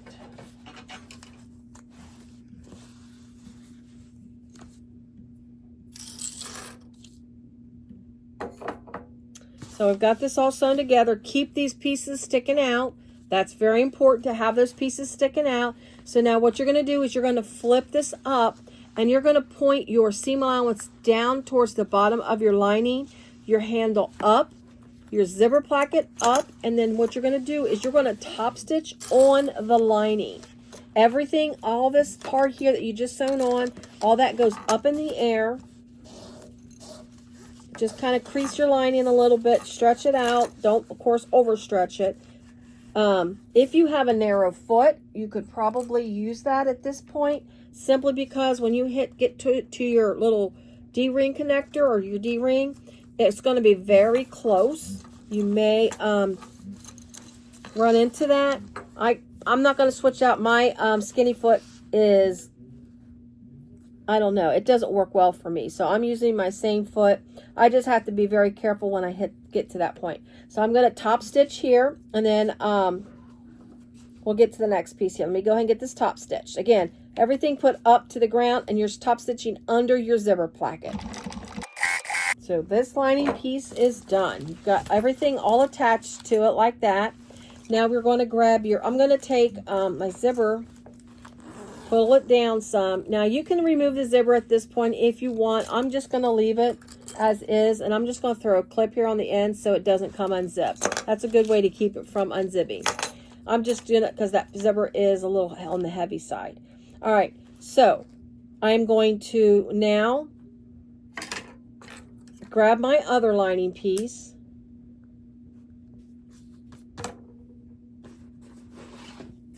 My little handle piece. Oops. Put this down right side up. I'm going to grab my zipper placket for my other piece. What you can do is typically you can lay like this piece out like that if you've got the surface to do that. And then place your placket right side up. Make sure typically what I do, and I'm going to show you what I do. Let's zip this back up. I'm going to show you what I do rather than rush through it. And then we'll zip it on and fast forward. Okay, so I've got my piece right side up. I've got my zipper placket, and in order for me to make sure my zipper placket's in the right position, I will go ahead and keep it zipped up and then lay this right sides together to place my zipper placket. And then I'll just clip it, just put a clip there in the center, holding it together. That way I know it's in the right position. Everything's good. Because if I try to unzip it or stretch it out or do all that kind of stuff, chances of me putting it on backwards is very high probably, because I'll be honest with you, I'll try to rush through it to get it done. I know probably a lot of bag makers want to rush to get their projects done because they just want to see their finished product. I am very, very guilty in that. Too guilty, I should say. Okay, so you've got everything on there. I went ahead and unzipped it a little bit to get this out of the way. I'm just going to lay it down right now. Grab my handle piece and do the exact same thing. We're going to clip it on, center it, clip it, and sew it on the exact same way we just did the other side. So I'm going to go ahead and get this all attached, get it sewn on. I'm going to go ahead and top stitch it. That's all going to be in fast forward motion, so you do not have to see me do that all again. Just make sure everything lines up. Make sure your zipper panel is pulled up. It's not sagging. You just check your pieces here. All right, so I'll be back when this is all sewn on and top stitch.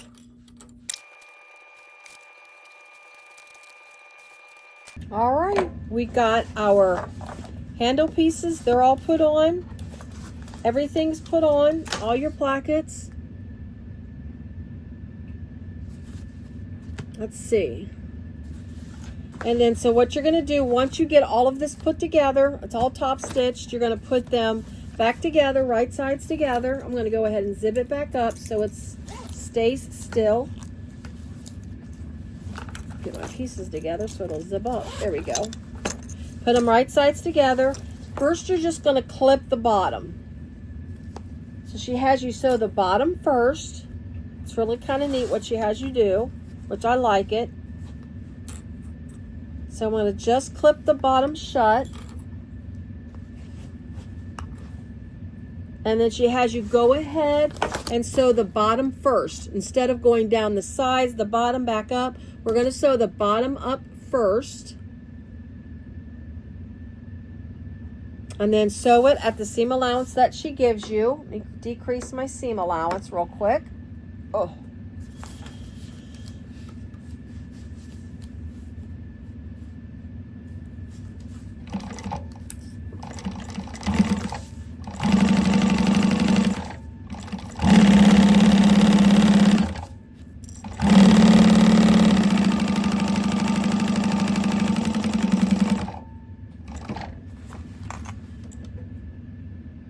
Okay, so what she has you do is she has you iron the seam allowance open.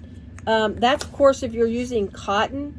Since I'm not using cotton and I'm using this bonded poly, I'm going to top stitch it open. I think that'll be cute to see that little bit of top stitching at the bottom of your bag.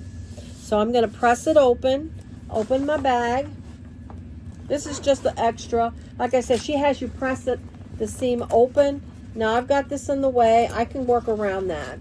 So let's go ahead. I'm just top stitching my seam open and have that little extra stitching inside my bag when you look down in there. I think that's kind of neat. Kind of gives me it gave me an idea to do that when I seen that she has you press them open. I just did, like I said, I just did that little stitching here at the bottom. I don't know if you can see it or not. There we go. So you just got that little extra. You honestly could do it to your side seams as well. Have a stitching down the side, top stitching. I mean, it's not exclusive to just the front of your bag. If you want to dress it up a little bit, you can do that as well. All right, so we're going to go ahead. It will be hard, though, on the other side if you do it that way. All right, so now we're going to do the sides. When you put the sides together, make sure you match up the top piece and the actual lining piece. Make sure you line those up first so they match when your bag is put together. So I'm going to clip those first. Come on, there we go. And then I'm going to clip the top of my bag. And then I'm just going to go to the bottom and just clip up. And I'm going to do that to the other side.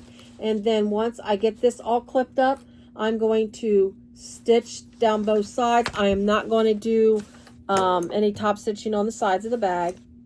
I'm just going to stitch it up. Make sure your zipper tail is out of the way. I just give it a clip there like that. So I'm going to get this all together, stitch it completely shut, and then once my lining is put together, I'll be right back. And then we're going to do the final steps and finish it off. Oh, that's exciting. I can't wait.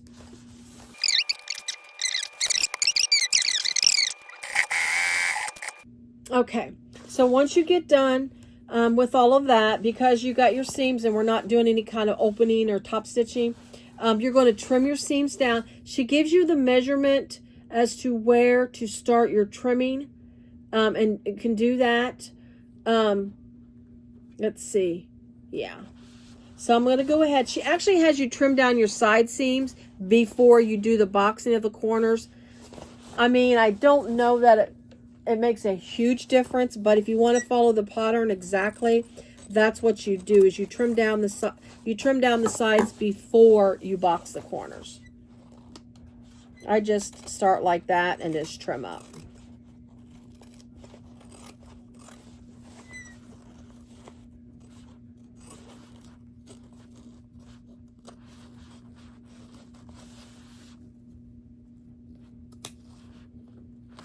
Okay.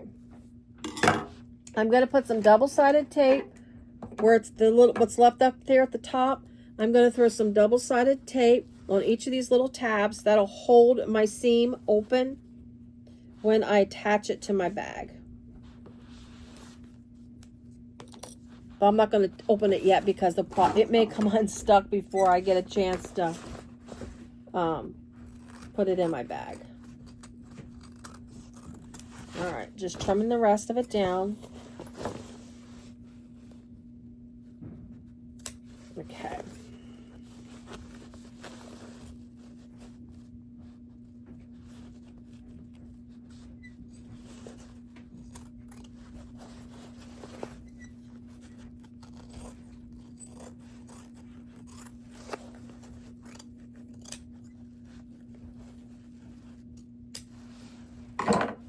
All right, so my seams are trimmed down. Got two more tabs to put the thing on. Now what we're going to do at this point is we are going to do the double-sided tape on the top, just like we did on the main bag body. Let me check my line. I think I lost my line with all of this extra stuff. So let me check my line to make sure we're still good and I can visualize that line. I feel like I've lost my line and I lost it just a tad bit. So give me a quick second. I'm just going to do a rough, just a quick little dashes, just so I know where to place my thing. Nothing major. Nothing too detailed, I should say.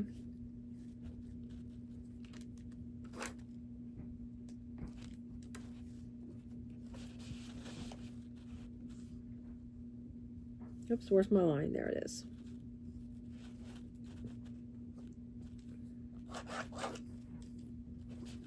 Just need a guide. There we go. That'll work. All right, so I put my line back that I lost with all my extra interfacing and stuff. So I just drew my line. So I'm going to go in, put my double-sided tape. Oh, first I got to do these little tabs. You don't have to put double-sided tape there. It just helps hold them open when you're wrapping your bag with double-sided tape.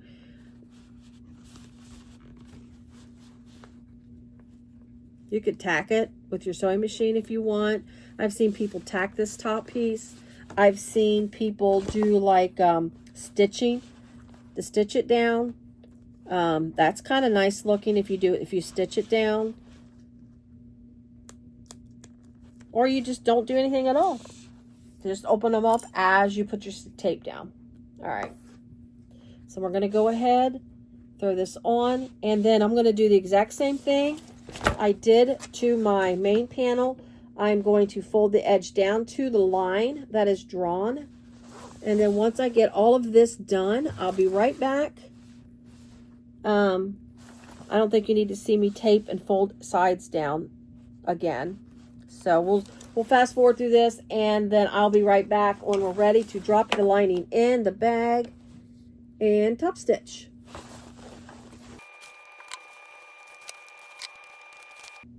There we go. All right.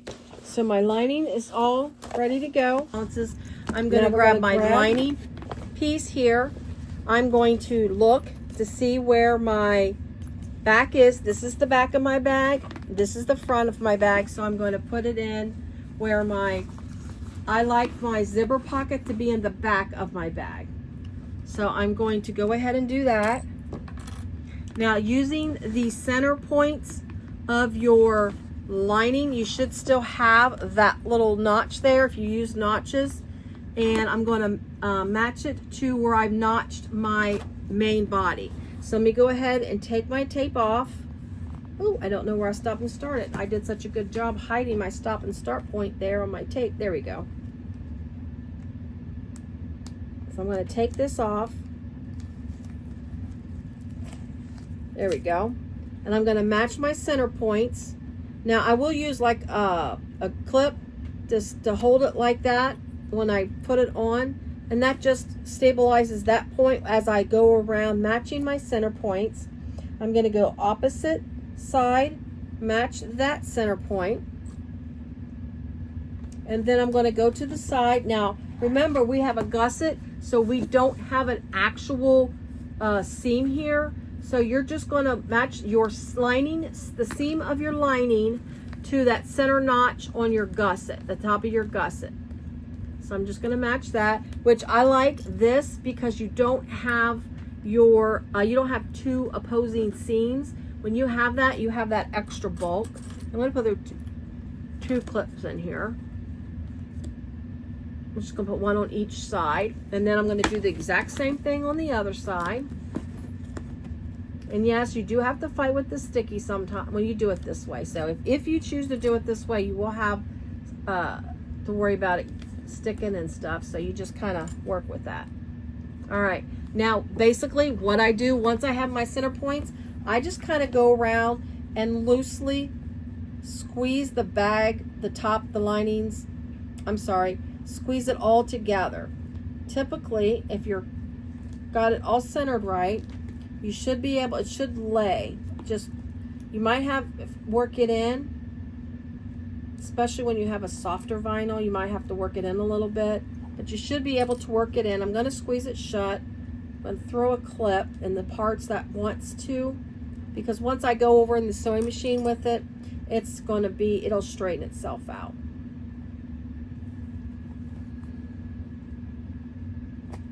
There we go. You just kind of got to work it down. Let's see. Sometimes you may have to shift it just the tiniest bit because you may have it off-centered just a little bit. But most generally, it just lays in there. There we go.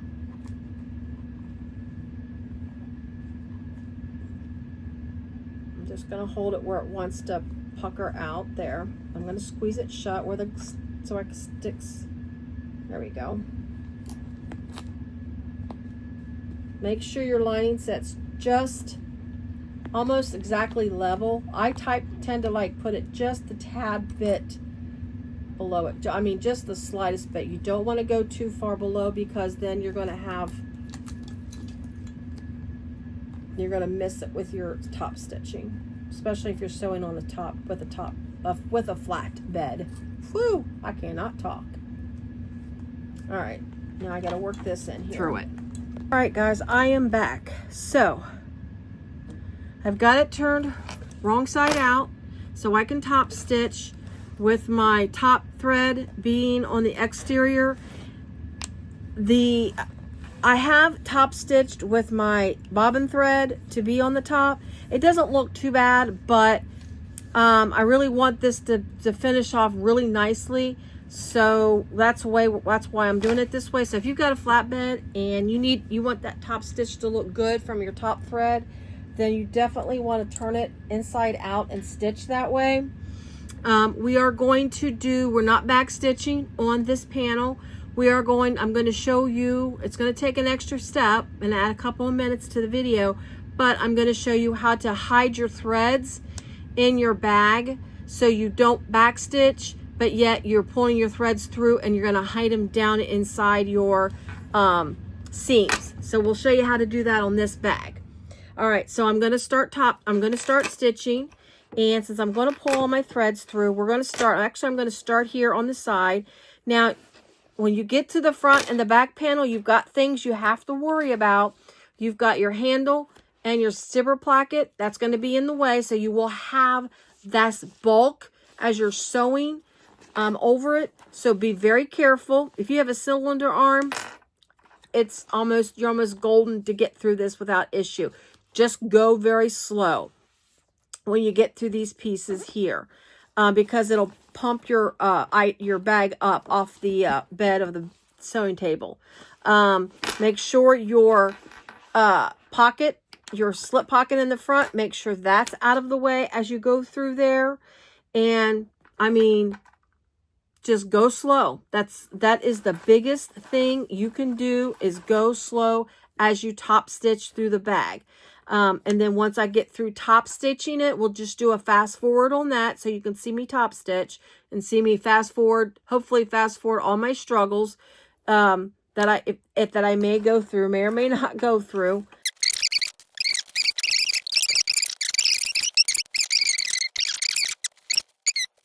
Okay, so I am back to now where I started. So what I'm going to do is, it's going to be really hard to show you because I can't take it out of the machine. But what I'm going to do when I pull my thread through, I'm going to pull my thread to the back of the bag. So I'm going to go ahead and do that. Get my thread. So both of my starting threads are in the inside of my bag.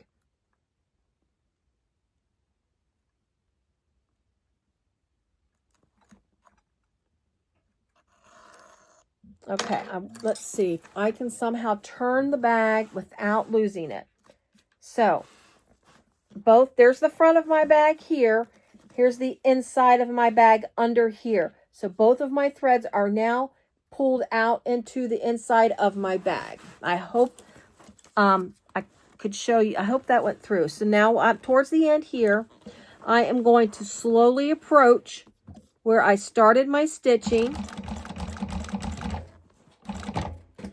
And then I'm going to make sure I stop in the same hole I started in.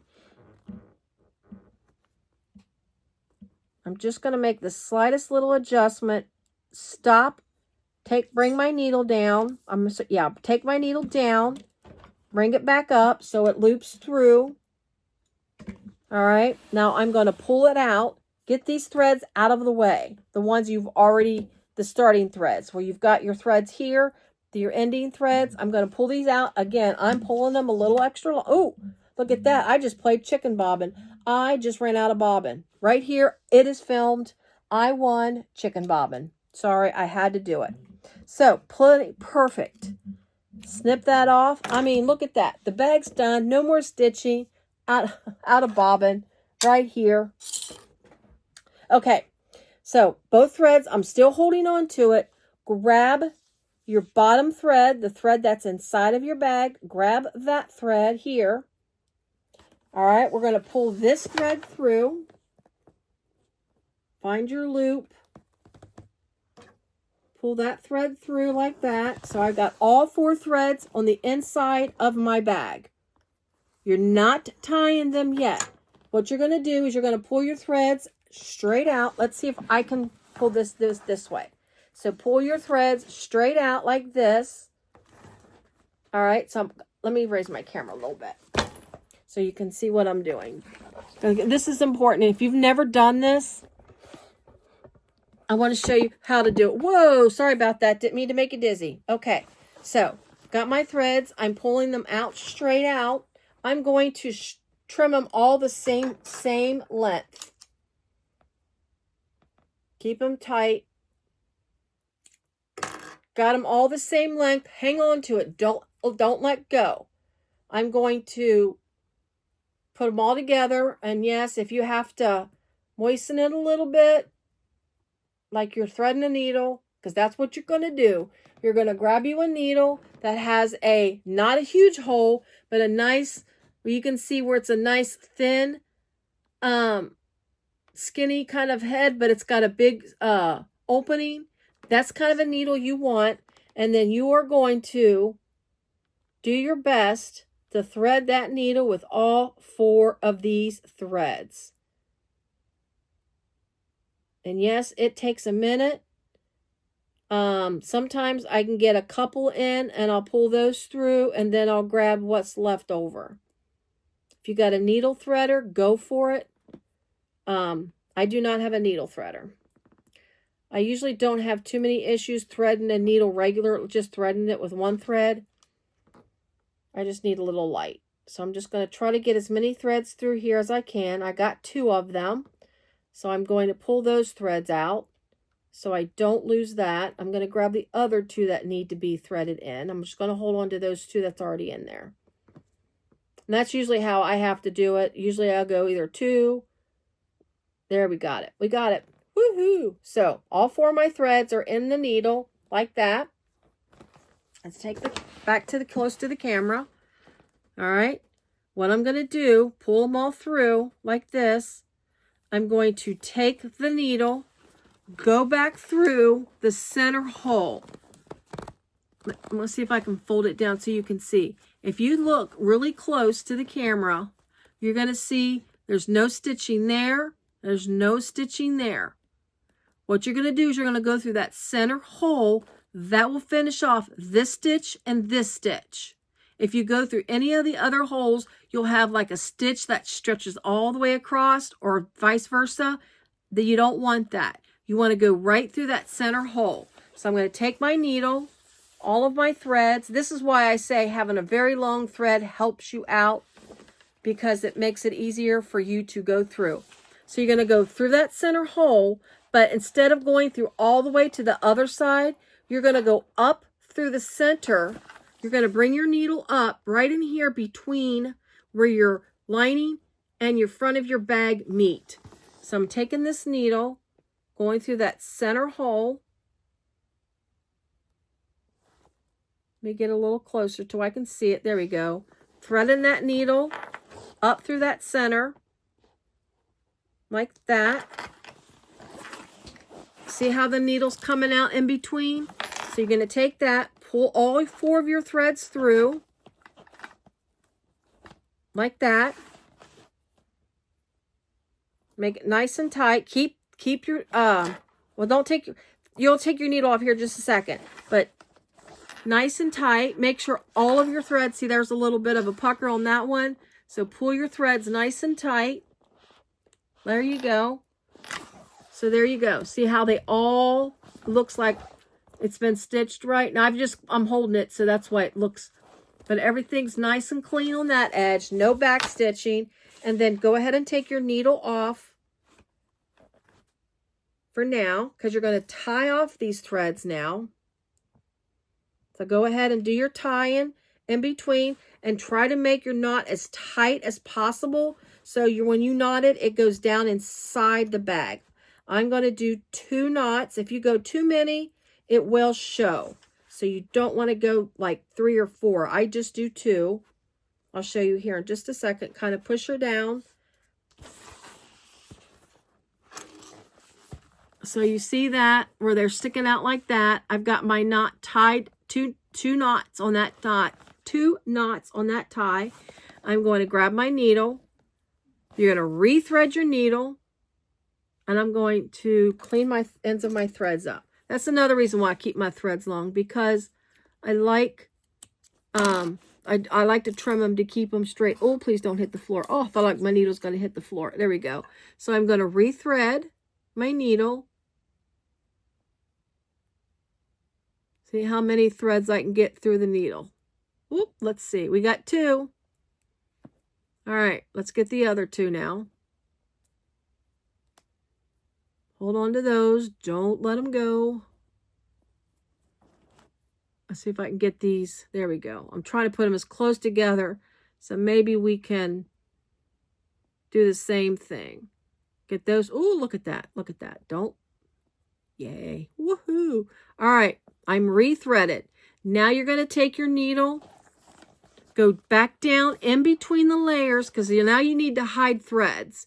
You can cut your threads down at this point some, so when you pull your threads down into your bag, you don't have that tail, or you can tie that tail off, trim that off once you pull it down in there. So you're basically going to take your needle, go back down in between like that. Let me get a hold of the bag. And then you are going to pull your needle down through. Typically, you want to come out where your lining's at.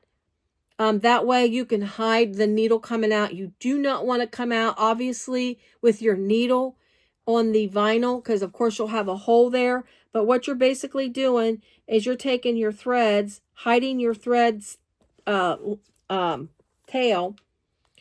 pulling it through down into the bag. It takes a minute to do it, and it sometimes takes practice. The first time I did it, it was okay. The second time I did it, I was a little worse at it. I don't always do this, but I wanted to finish this bag off nicely.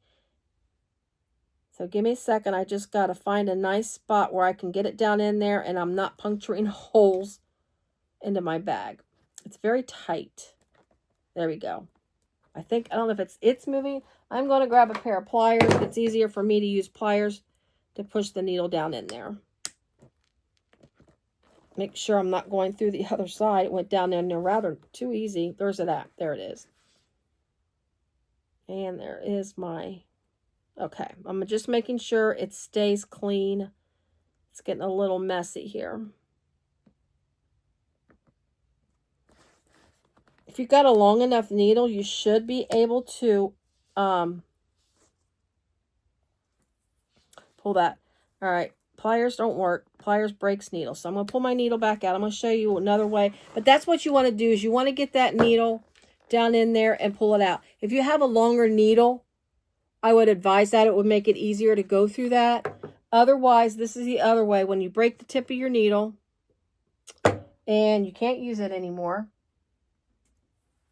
because you can't use your hands like you should, because your hands are bad. You can snip off your threads right at, where's my snippers? I had them. I've lost my snippers again. There they are. You can snip right at the top of the bag, like that. And then you can just simply tuck them in. Like I can use this flathead and I can just tuck those little pieces in. Nobody's going to see that. That's another way of doing it. I'm not going to singe these threads on this vinyl. This vinyl, very soft. It will melt very easily. So don't go hitting your vinyl with the lighter when you're that close. But anyway, see, you can't even see the threads. If you look at the bag straight on, you can't see them. You can just tuck them right in. And a knot, there's 2 knots in there. It's not something that's going to be pulled on or yanked on. It's just simply to finish your bag off nicely without back stitching on your bag. All right, let's turn her right back out and then see what she looks completely 100% finished. I mean, we already know she's a beautiful bag, but all we need to do our zipper tab. I want to do this little tab, but I think I might do a zipper end. So I'll do that. I'm not going to do this little tab. It's cute, and I love the little rounded look to it, but I'm just going to do a zipper end tab. because she's so pretty. I think a zipper end tab would just set that zipper off. So let's get this. I have to put my zipper pull back on because I took it off when I turned the bag wrong side out. I'd get my hair dryer out to help turn it. However, I'd have to get it, unplug, plug it in, and all that kind of fun stuff. And I don't want to like pause and everything again. So we can do this. We got it. We got it. Look at that. It's not like birthing a bag. And it's a nice wide opening, so it's easy enough to turn. There we go. All right, let's punch everything back out and put it in place where it belongs. This is the final reveal. Oh, look at that. Let's get my zipper back on. My zipper pull back on. My zipper's on the bag. Let's get the zipper pull back on. Let me take this paper off my zipper pull first. Oh, look at this. Again, I'm telling you guys, I am going to incorporate this bag in my logo somehow. I will figure out how to do all that fun stuff. I am learning some. There we go. Oh, look at that. First shot, first shot. Whoop, whoop. Look at that. Woof. Isn't she pretty? Let's turn our handles the right way.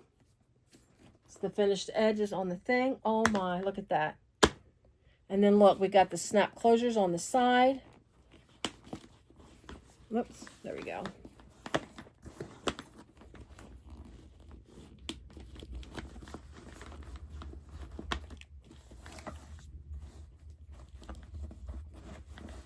Work that. It's been manhandled so much. There we go. All right. Let's do a complete reveal, although you already seen it at the beginning of my video, but you know, we are going to bring it up, get my bench out of the way. Give me a quick second. It's getting caught on my little rug here. All right, we got bench. There we go. We had bench, but that didn't want to, kept hugging the rug. All right. There she is. Look at this. It's a little wrinkly. I do need to hit it with the dryer because I turned it right, you know, so many times. But look at that beautiful bag. I got the snap closures like that. You got your pocket in the front. I got mine. This one's a nice deep pocket in the front. I did a less deep, a more narrow pocket here on the back. You can make them both the same depth. I've got the zipper closure. Get hold of that pin, and then we can unzip it. Just be careful because I don't have my little end tab on yet. Well, there we go.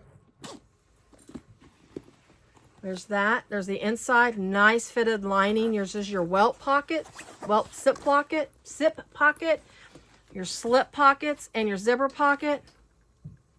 It's a nice deep bag. You got your crossbody D-rings there, and then you've got your handle strapped on like that. Looks beautiful, gorgeous bag. I haven't made my crossbody strap. I think I'm going to make like a fancier one because this is such a nice bag. I want a nice crossbody, so I haven't done that yet. But and then you got you can unsnap it like that if you want. You don't have to snap it. It looks just nice, just like that too. And there's the back. Gorgeous. I love it. You guys, this is a great pattern. Bag of the month is great. It's really, really wonderful. It's you just get some great bags with great pattern designers. So if you're not a bag of the month subscriber, please go get that. It's bag BOG. I can't remember. I'll have the website in my description to where to get bag of the month. This is Kaur threads. Go check her website out for other patterns. I will have her pattern. Right now, this is only available for bag of the month until it's over with. And once the bag of the month is over with for, I think it's 30 days, I believe. Don't quote me on that. This would be available for separate purchase, for standalone purchase. So if you see this after bag of the month is over with, which would be, this is February of 2026 bag of the month. It's the Charyn. I love it. It's adorable. So anyways, all the descriptions, all of the links for all the materials, where to get the pattern right now, to get the pattern in the future, all of that will be in my description. So there it is. I love it. The Charyn by Kaur Threads. This is February's 2026 bag of the month bag. Beautiful. Love it. Thank you so much for watching. I appreciate your time. And I hope if you're not a subscriber, I would greatly appreciate if you become a subscriber, as well as please give me a thumbs up. And that will help support my channel as far as getting my videos out to others. Everyone, you have a great day. Bye.